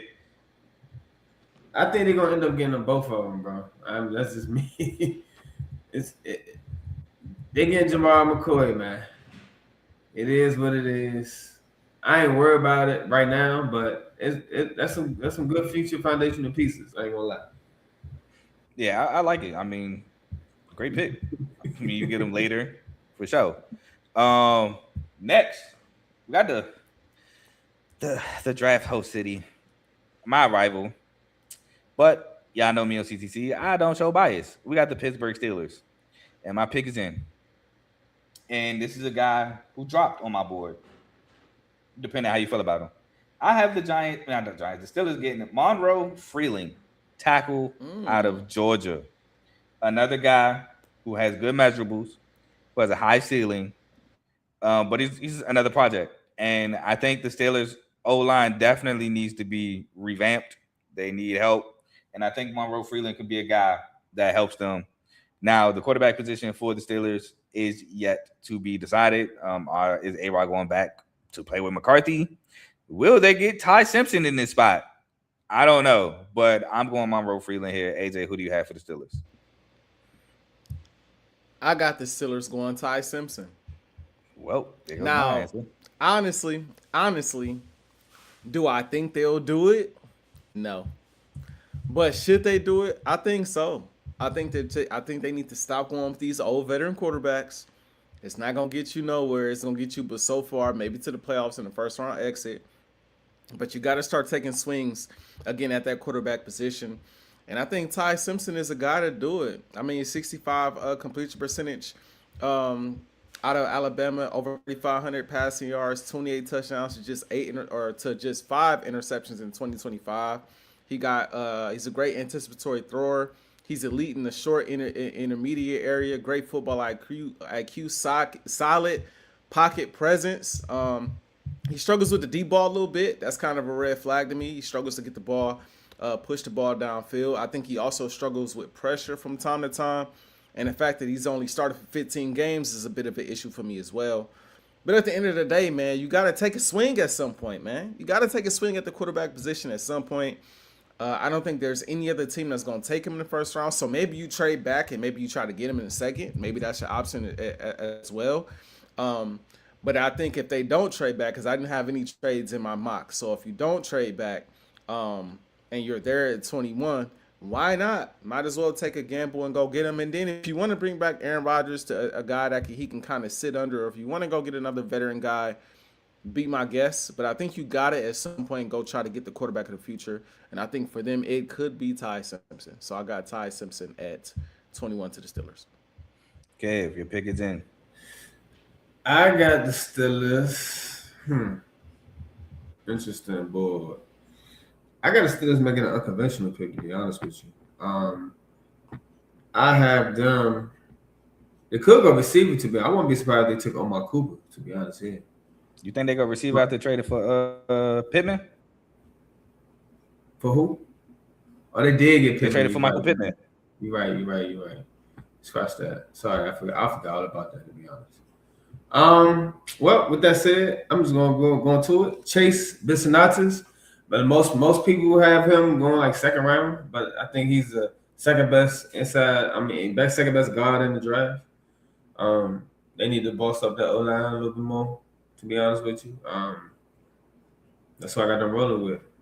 They like the trenches anyway. I mean, they come from that Howie circle. They like those offensive linemen.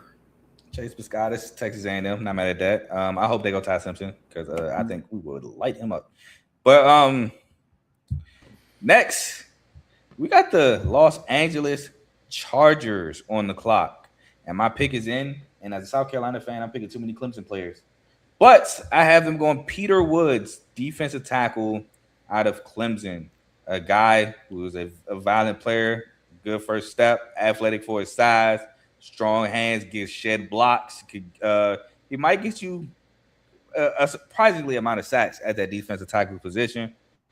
I think Jim Harbaugh would love this pick to help bolster an already really good defense. Now, some people might go O-line here, but my thing with the Chargers O-line wasn't that it was bad. It was just injury prone. Like, it was banged up a ton. They missed both of their tackles in that game. In that season. Joe Alt was hurt. Was it Rashawn Slaughter, I think, from Northwestern was hurt. I think that's the other guy.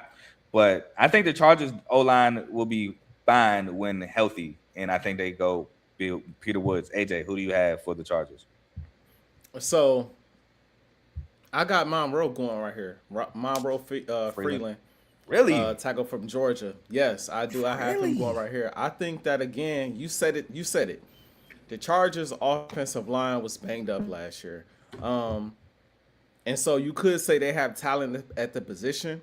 But at the end of the day, when you have a player that everybody has all this faith in Justin Herbert, you want to do everything you can to protect him, even if you have a guy that I believe is kind of a project tackle from Georgia that you could bring in and fill in case of injuries like that, because knock on wood, hopefully it don't happen again. But if it happens again, you want to have some type of backup help to help you along the way, because as much shade as I throw at Herbert, it was rough last year. He was getting beat up quite a bit.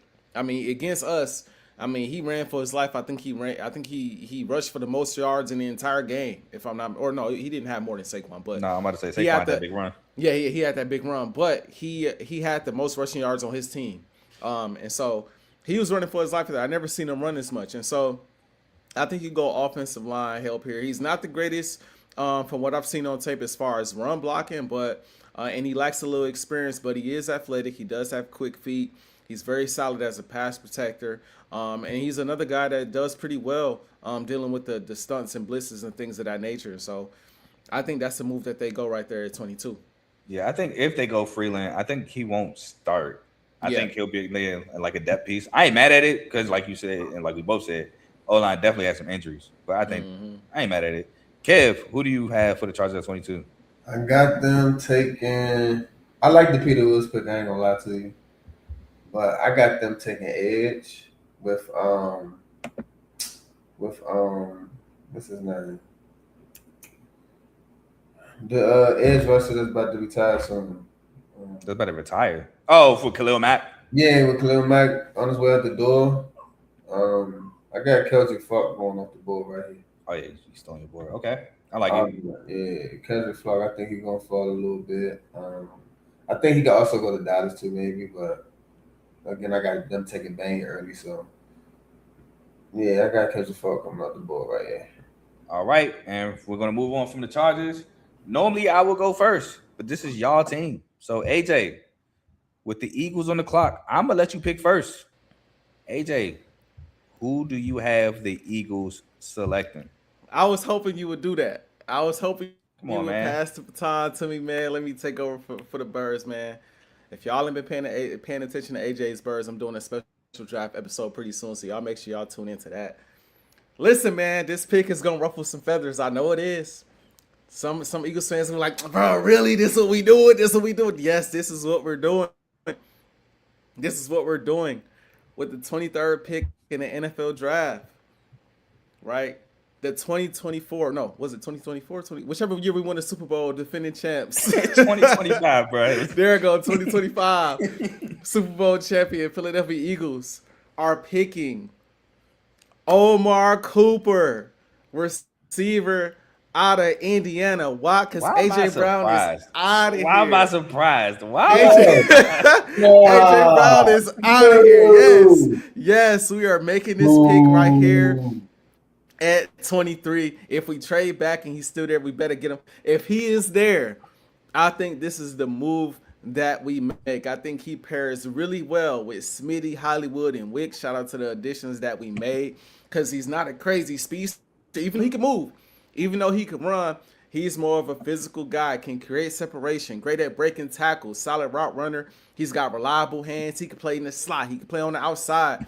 I think this is perfect for what the Eagles want to do. He's also really good at making catches in tight coverage. I think this is the perfect fit for the Philadelphia Eagles. Now, I understand we do have some other positions that we want to fill. We have the safety position that is still a question. We could end up trading up for a safety. I wouldn't be mad at that. Lane Johnson, Landon Dickerson, both of those guys debated retirement in the offseason. So offensive line is something that we always look at, and we know how Howie Roseman is when it comes to the offensive line. But at the end of the day, if you still want to compete for a championship, you cannot trade A.J. Brown without someone else coming in the door to help fill those shoes. Devontae's your number one, and Omar Cooper Jr., receiver out of Indiana, is your number two receiver for the Philadelphia Eagles. And we shut the draft down, man. We shut it down after that, man. It's over with. It's over with after that, man. You might as well No, before Get out of here. picks after that, man. That's what we do. Before Kev makes his pick, two things. One, AJ, I'm gonna hit you after the mock draft episode to talk about your draft show, because we normally go live on the first round. So I'm gonna hit you. Okay. Two. Oh yeah, okay. Don't forget that catch against Penn State was Omar Cooper Jr. to win it. That was an insane pass and catch against Penn State. If you haven't seen it, look it up. It was crazy. Indiana might not have been undefeated if he don't make that catch. Kev, who is your pick for the Eagles? Man, all these receivers in here. I'm just gonna spoil Carl right now. Why take Omar when you can get Chris Bell in the second round? What we doing? I like Chris Bell. And then, hey, hold on. Kev. Yeah. Y'all pick after us. Y'all don't even do us a favor taking Chris Bell in the second round. Never mind. Go ahead. So yeah. But I got us taking O-line. It's either gonna be Monroe Freeland if he fall, or they're gonna go get him because they just. I thought he was off your board already.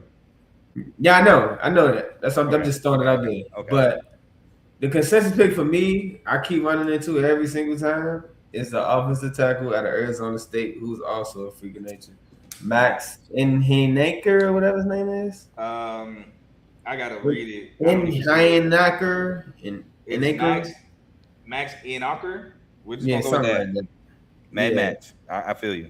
I got Big Dog coming off the board. He's the perfect prototype of offensive lineman. They've already been saying that just because Jeff Stoutland isn't there doesn't mean that we still not following that same philosophy of that particular type of offensive lineman.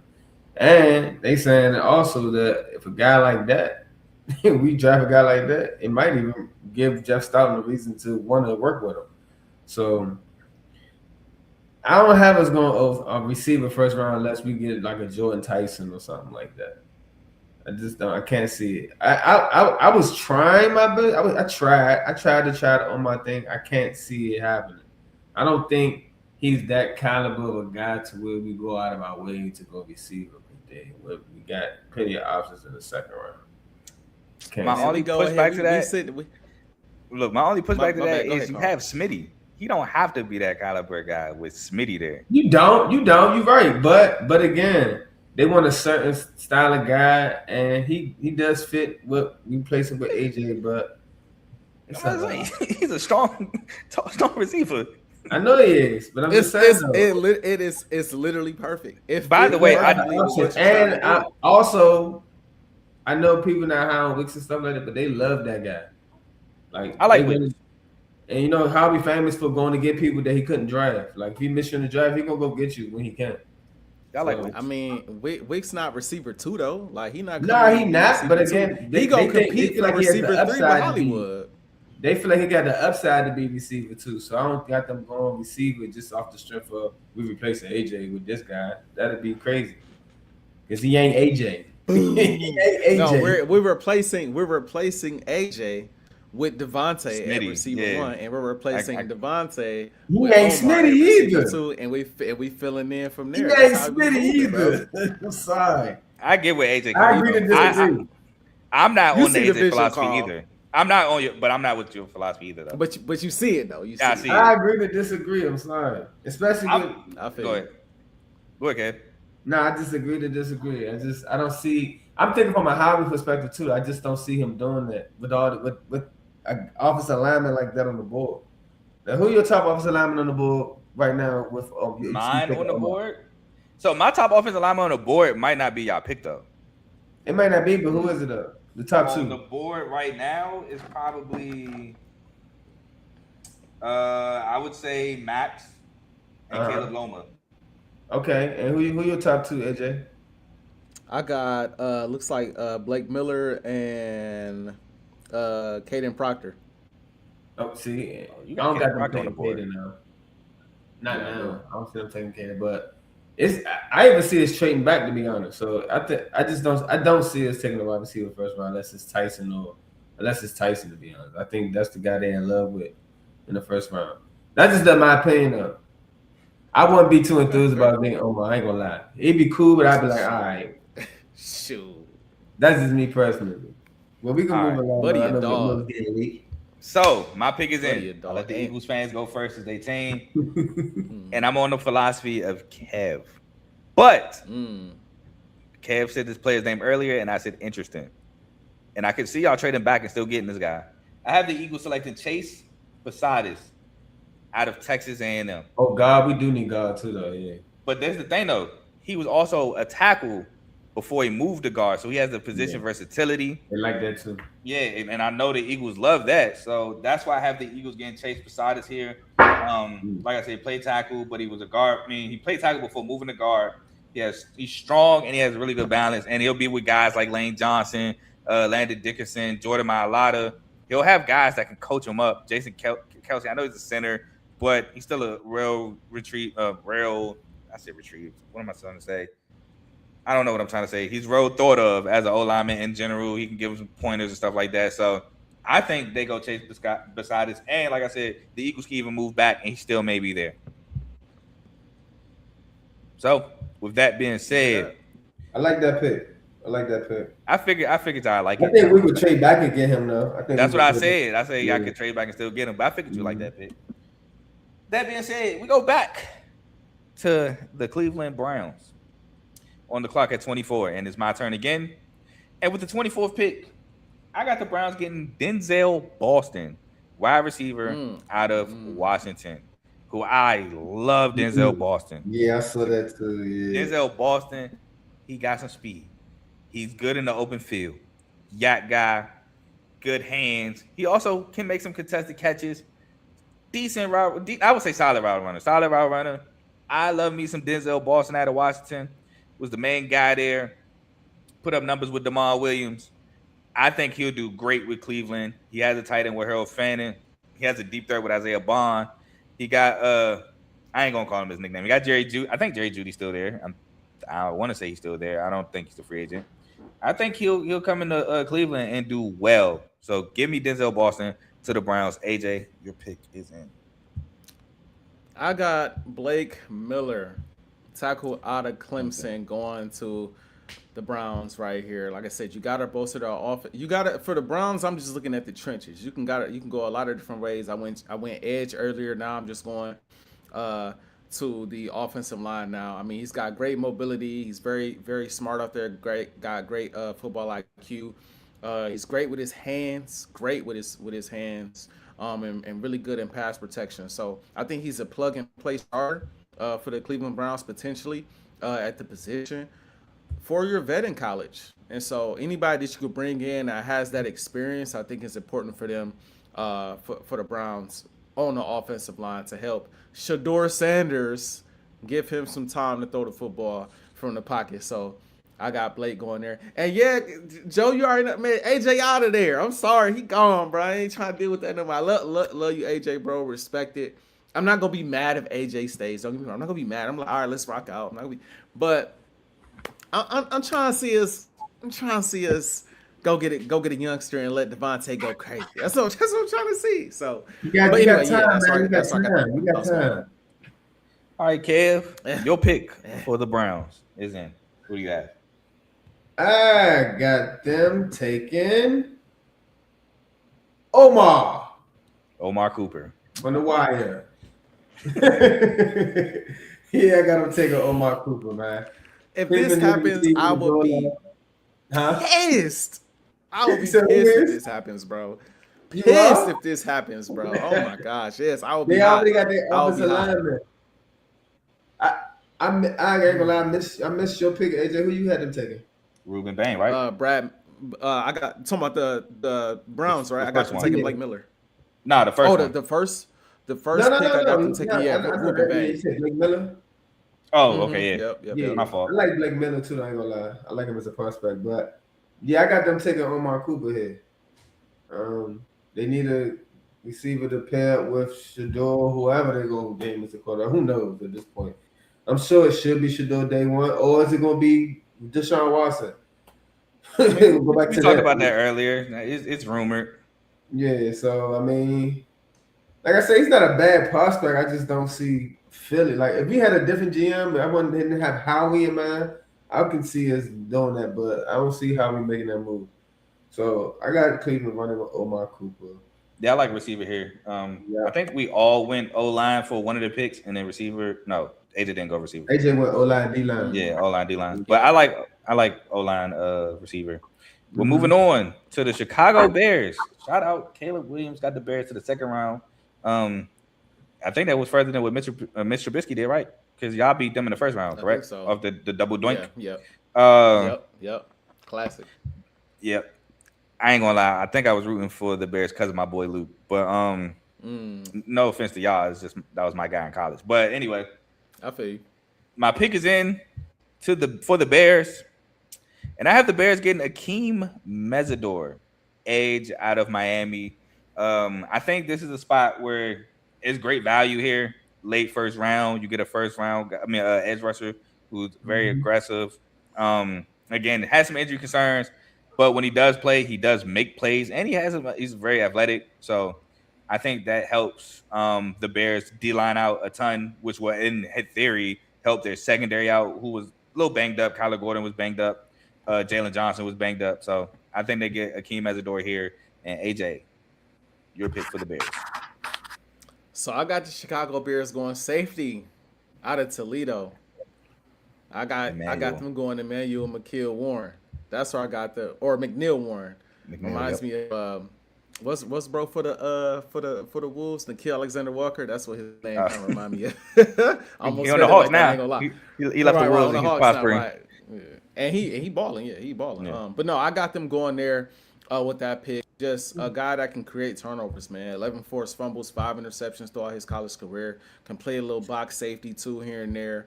Physical, got some range to him. Pretty decent in coverage. He got some inconsistencies here and there. He kind of, he's blown some coverages here and there, but he's shown some promise at the position. So I think they go there with their pick. Kev, 25. I like Akeem Mesidor here. I'm not going to lie. I do like him here, but I got different plans for him. So I think at this point, this is where Peter Woods comes off the board. I ain't mad at that. And the Bears get that D-line, get that inside. pressure the inside, most of the inside of that D line, and that's my top guy on the board that matches with their needs. To be honest with you, I ain't mad at that. He's just off my board at this point. I'm definitely not mad at Peter Woods.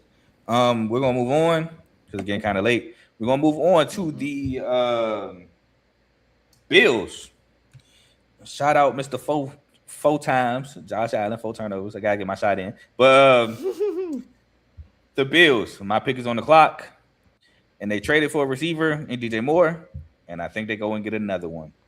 I think the GM they love Josh Allen. Obviously, he said he's seen Josh Allen's look after that playoff loss, and that kind of in turn made him fire Sean McDermott. I'm paraphrasing. This isn't a full quote. I'm paraphrasing. So I think he go get Omar Cooper out of Indiana, and you pair Omar Cooper with DJ Moore, Khalil Shakur, Keon Coleman. You gonna have to step your game up, brother, and I am rooting for you. Shout out to Spartans.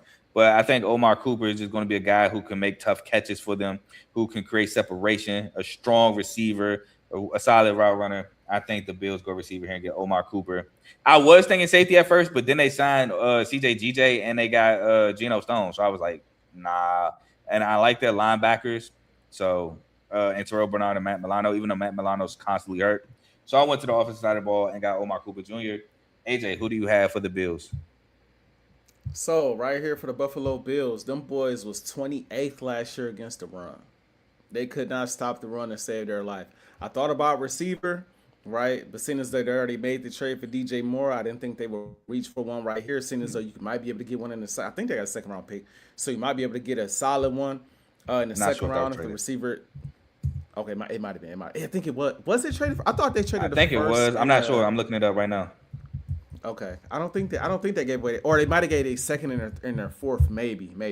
But either way, I know traded away. They gave away the second. Okay. So they may go receiver. I'm sorry, AJ. I'm gonna read the whole trade out. The Bills got DJ Moore from the Bears in March and the fifth overall pick. Excuse me, 5th round pick. Jesus Christ, 5th round pick in this draft in exchange for their 2nd round pick.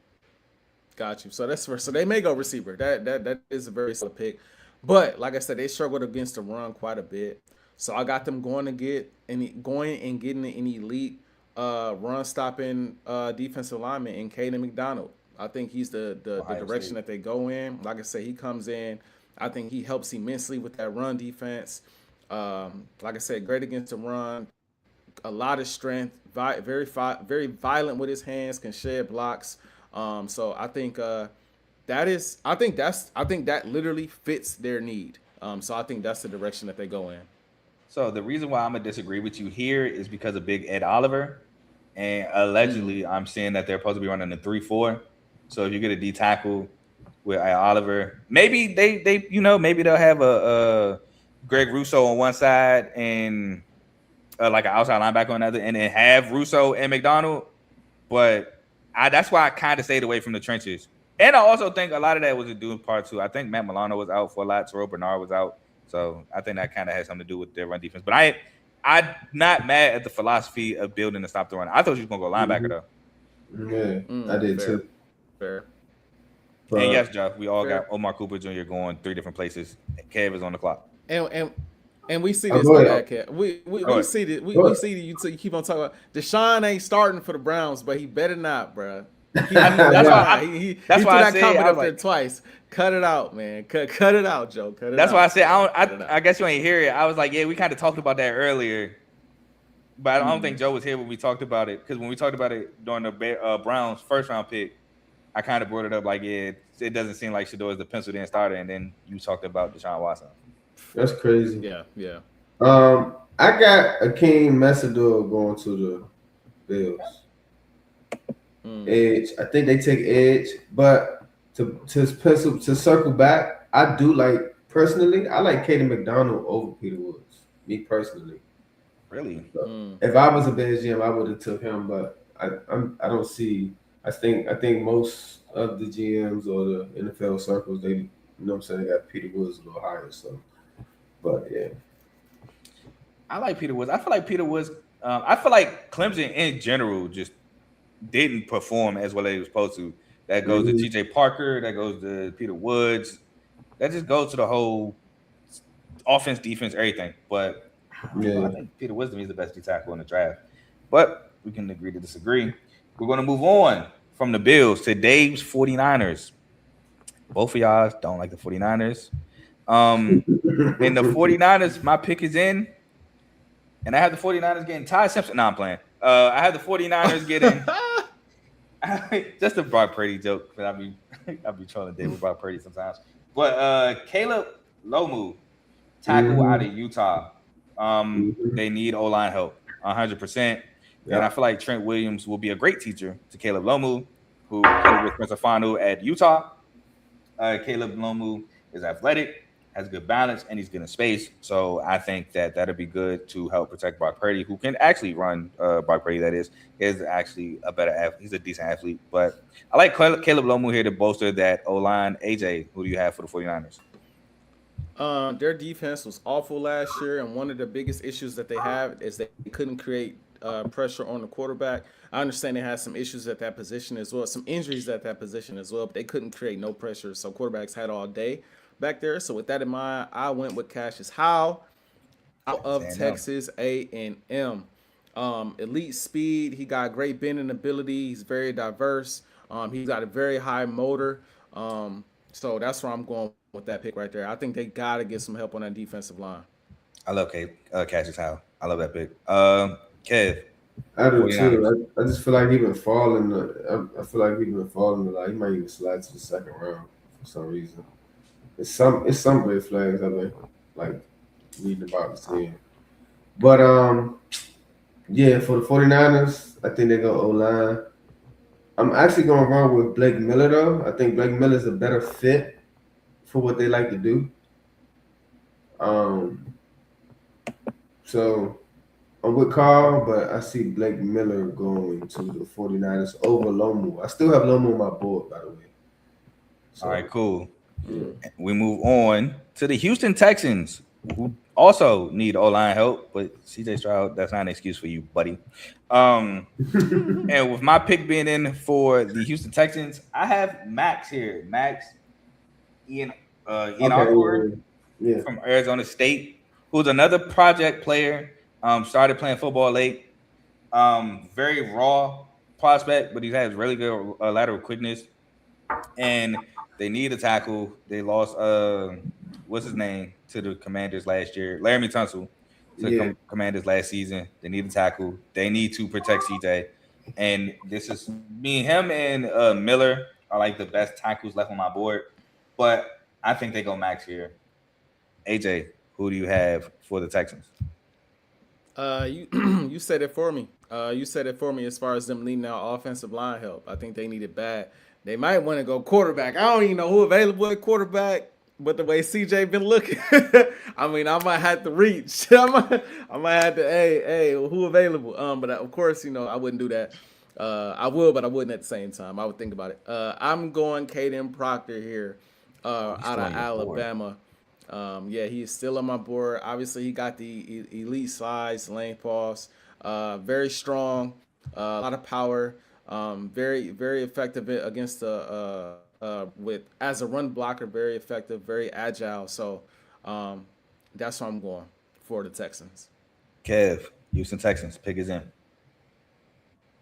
I've been saying since day one that CJ Stroud hype was a little iffy. Very iffy, a little questionable. I got him taking Garrett Newsom. Saying, Garrett Nussmeier? Nah, I got him taking Caleb Lomu. I think Lomu comes off the board here. We get a little offensive lineman, get the finisher off the back end of the draft a little bit. They need that O-line help, man. That man be running for his life, and he can't even run that much, to be honest. So. Yeah, Caleb Lomu is my pick. They can't pass up on him. All right, now we're going back to the Kansas City Chiefs, which this might be controversial for y'all. But I have the Chiefs taking another cornerback. I have them going Colton Hood. Another one? Yes. They lost two. I do think Andy Reid. I know. That's what I said. It's very controversial. I mean, I could go Blake Miller here. They lost. You know what? Am I changing this on the spot? Because they did lose Jawan Taylor. No, I mean, stick with your pick. I'm sticking with Colin Hood. I'm sticking with Colin Hood out of Tennessee, another man guy who actually could play some zone, but he's mainly a man guy at Tennessee. He did very well in the absence of Jamal McCoy.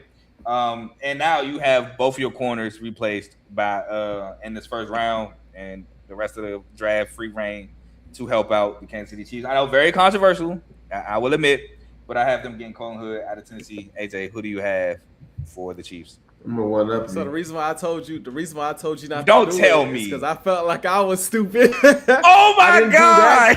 I went with the quarterback position. I didn't go with that player, but I went with the position. Went with Chris Johnson? And when I went back and looked, I was like, no, I went with what's his last name Terrell. I think it's Avion Terrell. Avion Terrell on your board.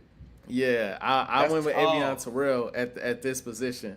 So I mean, we already broke it down earlier in the draft. He's great in man coverage. He got great football IQ. He's a little light, you know. He's one of those guys that people question as far as his size is concerned. But ever since Devontae Smith, I stopped questioning that. I know it's a different position, but if you can play, you can play. So yeah, I also have them taking 2 corners. I thought I was looking at like, dang, should I switch it? But then when you said it, I was like, okay, well, I don't sound as crazy. So I got them going with Terrell here out of Clemson. I almost put Chris Johnson because the Chiefs like to get corners out the group of 5. LaJarius Sneed was a group of 5 corner. I believe Julian Watson, was a group of 5 corner. They like getting corners out the group of 5, but I also put Hood. Huh? What's the group of 5? So in college football, you know, you got the power conferences, you got the Big 10, the SEC, the Big 12. The group of 5 conferences, basically the Mountain West, Conference USA, stuff like that. But who's your pick for the Chiefs? Okay. I'm more controversial than you, Carl. Stick with me now. Stick with me. To get that corner situation y'all talking about, the last time Andy Reid went and got 2 corners was Lito Shepherd and Sheldon Brown. That was first and second round, though. Not both the first round. I like Avion Terrell. He's one of my favorite corners in the draft, but I just feel like he's going to keep falling due to technical difficulties of his size and his 40 time being 2 huge negatives when it comes to prototypical corners in the NFL and who you're going up against. So I think I got him slide to the second round. But I got the Chiefs. I had him take corner first round, second best corner in the draft, Mansell Delane. Whoa. No. He went to them at 19 and 9. No. You said Mansell Delane the second best corner? Yeah, I got McCoy better than him. I got Mansell Delaney number 1, but continue. I like McCoy over him. It's just personal preference. You know what I'm saying? It's close though. It ain't like a big drop off, but I prefer McCoy over him. But I got the Chiefs taking Malachi Lawrence, edge, UCF. This is the type of guy that I see Andy Reid going to go get because of his upside. He may not be the product. He might not be considered a first round guy right now because he's kind of raw. But this is a guy that his upside, he can be dangerous. And to pair him with George Karlaftis. Who? George Karlaftis? Yes. It's gonna be nasty. Who I wanted the Lions to draft in that draft. And he went, I think, third round. Oh, yeah, Karlaftis. I knew he was gonna be a dog. But yeah, Malachi Lawrence is who I got coming off the board right there. Hey, this was a Joe comment that I didn't see. I don't know why it didn't pop up as a new comment, but that was for the 49ers. If you don't know who Peyton Woodring is the kicker for Georgia. So he made a joke about the 49ers picking Peyton Woodring in the first round because they picked Jake Moody in the third round a couple years ago, and he's no longer with the team. But so shout out to Joe. I don't know why I didn't see that, but that's funny. We're moving on to the Miami Dolphins. Now Miami has 2 picks. Why am I flipping the paper? Miami has 2 picks by trading Jalen Waddle to the Broncos, so the Broncos don't have a pick. But my pick is in for Miami, and I got them drafting Chris Johnson, cornerback out of San Diego State. Now, Chris Johnson, 6-foot corner. He can come up and tackle. San Diego State had a really good defense, and I think Chris Johnson was a very valuable piece in that really good defense for the San Diego State Aztecs. He plays really good man corner He can play some zone. I love Chris Johnson. I feel like if Chris Johnson probably went to a Power 4 school, he might be talked about as a top 3 corner in this draft. But I have the Dolphins getting a cornerback after getting a receiver to replace Waddle with Mekhi Lemon. They get Chris Johnson. AJ, who do you have for the Dolphins? I got the Dolphins going offensive line this late right here. Tackle out of Arizona State, Max Yeah, bro. Just say Max. Anchor. just gonna call him Max. Just gonna call him Max. Another guy with great size, 6'6", 321 pounds, great mobility and things of that nature. Exceptional against the pass and mirroring defensive linemen. I think he's the pick for them at that spot. All right, Kev, your pick for the Dolphins, and then the last two we just want to speed round it. That's cool. New coach, defensive background. I'm going defense. Give me Carlton Hood. I like TJ Parker right there, but I'm going Carlton Hood. Yeah, I almost switched it. I almost went Chris Johnson to the Chiefs and Colin Hood to the Dolphins, but I ended up doing the reverse. But all right, last two picks. We have the Super Bowl runner-ups, the New England Patriots at 31. My pick is in. Now, I had Cassius Howe here, but I don't know. I went same team, different side of the ball. I went KC Concepcion here out of Texas A&M. AJ, who do you have for the Pats? I think post-draft, the Patriots, they trade for A.J. Brown. And I think they also draft Denzel Boston out of Washington. Ditto. Okay. Oh, you got Denzel too? Yeah, I like Chris Bell right here, to be honest. If he was to sneak in there, I think he goes here, but I got Denzel Boston. Yeah, Denzel Boston's off my board. That's why I went KC Concepcion. Mm-hmm. And the last pick, now I might throw y'all off. The Super Bowl champions, the Seattle Seahawks. My pick is in. We have Adrian Price, running back out of Notre Dame, as my pick here to the Seahawks. AJ. Interesting. Who? I went edge. Adrian Price. Oh, shoot. The running back from Notre Dame. Yeah, I know. I like that. I went, because they did lose Super Bowl MVP, so they got to replace that position for sure. But I went with TJ Parker out of Clemson, edge rusher. Kev. I went, shoot, what was it at? What I had? Oh, I think this is where I'm going to let Avion Terrell come off the bullhead. Because I know they like Josh Jobe over there, but they got to, you know what I'm saying, they like, walk. They got to solidify that corner spot a little bit more. And Josh Jobe, I feel like it's just a temporary fix that's just been holding up. Avion Terrell is way, he fits in that defense perfectly. All right, and that is the 2026 first round mock draft. Side note, I'm about to let y'all backstage for a second. This man Kev said, man, hey, look, I think we should do something to break the internet. We should do all 7 rounds. I said, hey, bruh, you know how long it takes us to do the first? You see, y'all, I don't know if y'all see that. It says we've been live for 2 hours just doing the first round.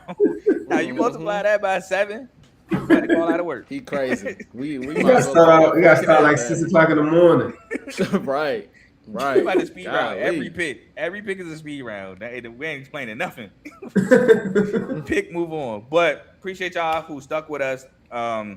Again, this is a collab between Carl Talking College, my show, college football, college basketball, and Timeout, / AJ Birds with my boy AJ, and appreciate Kev as always for giving us his time, part of the R2L community, one of the first people part of the community, and again, an opinion I trust when it comes to players.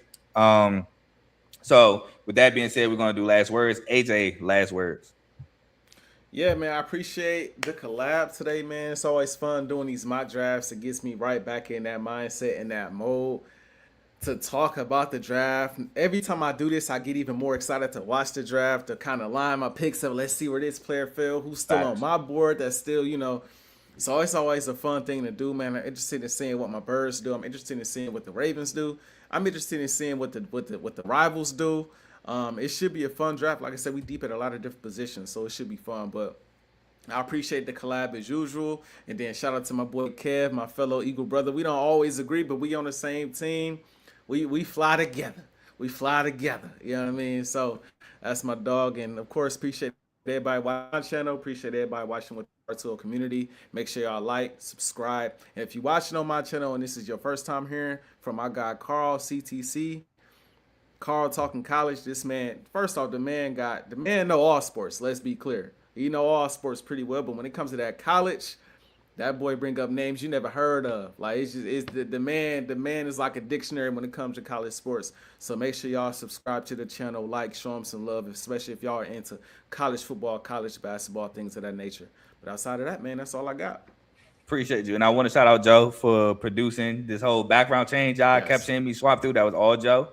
But definitely shout out to Joe on the production. Kev, last words. Yeah, last word. I appreciate it, fella. Appreciate this opportunity. Man, I love the draft, man. The draft is like the one thing in the NFL, or one of the few that like no one has been yet to master. Like you can't. It's hard to predict. You can have all these consensus picks and think this person gonna go there. It's always gonna be some guys that nobody was thinking of, or certain teams gonna make certain moves and make some guys gonna either gain notoriety or some guys gonna put their job on the line. You know, so it's always a fun task of seeing these guys get drafted. Matter of fact, shout out to all the guys who draft eligible in the first place, like all the work they put in. These guys then spent half their lives probably just preparing for this moment. So shout out to them for making it to this point. But yeah, man, it's all a part of the football offseason, man. Keep it going, to be honest. It's a 360 thing. It never stops. It keeps the mojo going as far as like the interest and just, fly was fly. All right, my last words, man. Appreciate y'all boys for, giving me your time. Shout out, man, to the Ravens. We just dropped some uniform. I didn't say it probably 3 times, but man, it's been forever since I've seen some uniform changes. So that's why I bring it up, because I don't. What was the last time we changed uniform? Like 2001 or something like that? 02, something like that.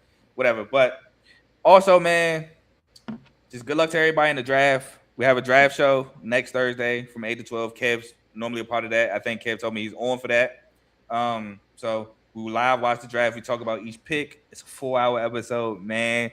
I got 3 water bottles today, but probably had 4 for that show. So I stay hydrated.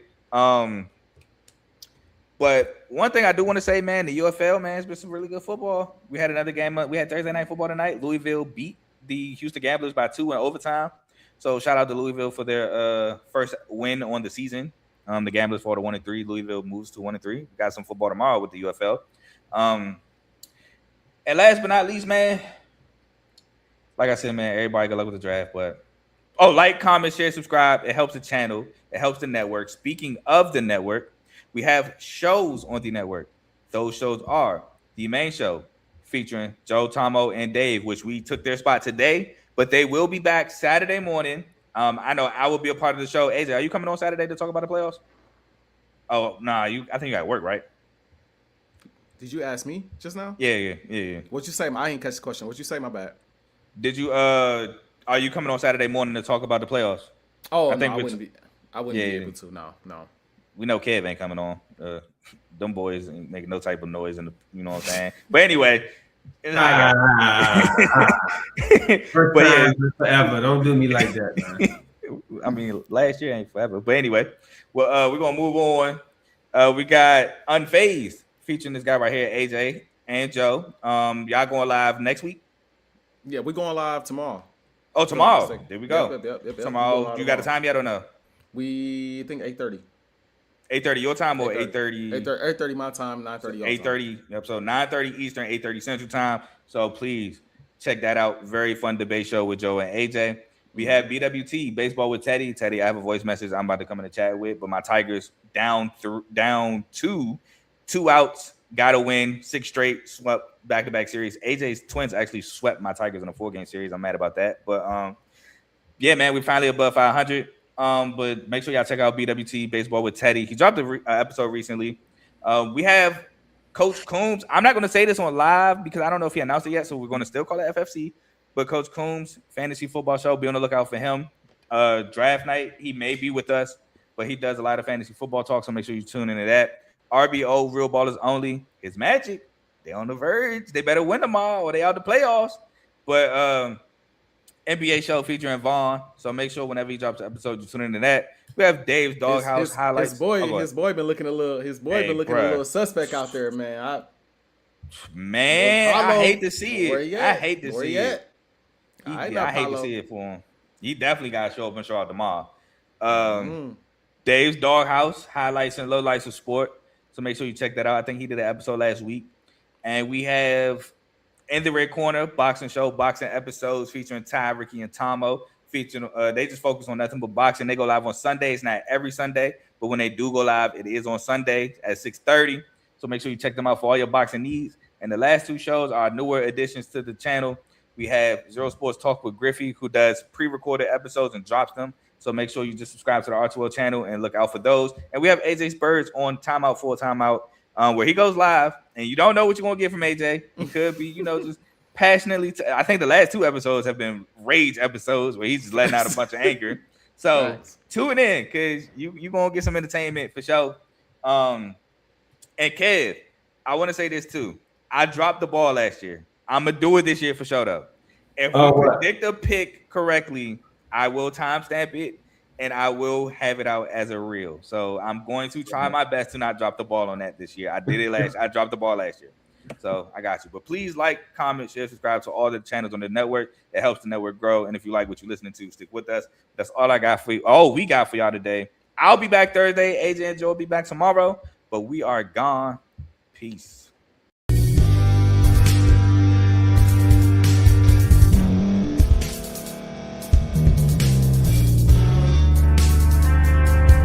Thank you for staying to the end. If you're watching this on YouTube, please like this video, subscribe, and also hit that notification button so you can be notified next time we put out a video. If you're listening on any podcast platform, subscribe and hit that notification button, y'all, so you can be notified we put out another podcast audio. And last but not least, hit that share button. No matter what you're listening to or watching it, hit that share button and send it to somebody that you know that would love to watch this episode you just listened to. So once again, thank you for staying to the end, and we'll see y'all in the next episode.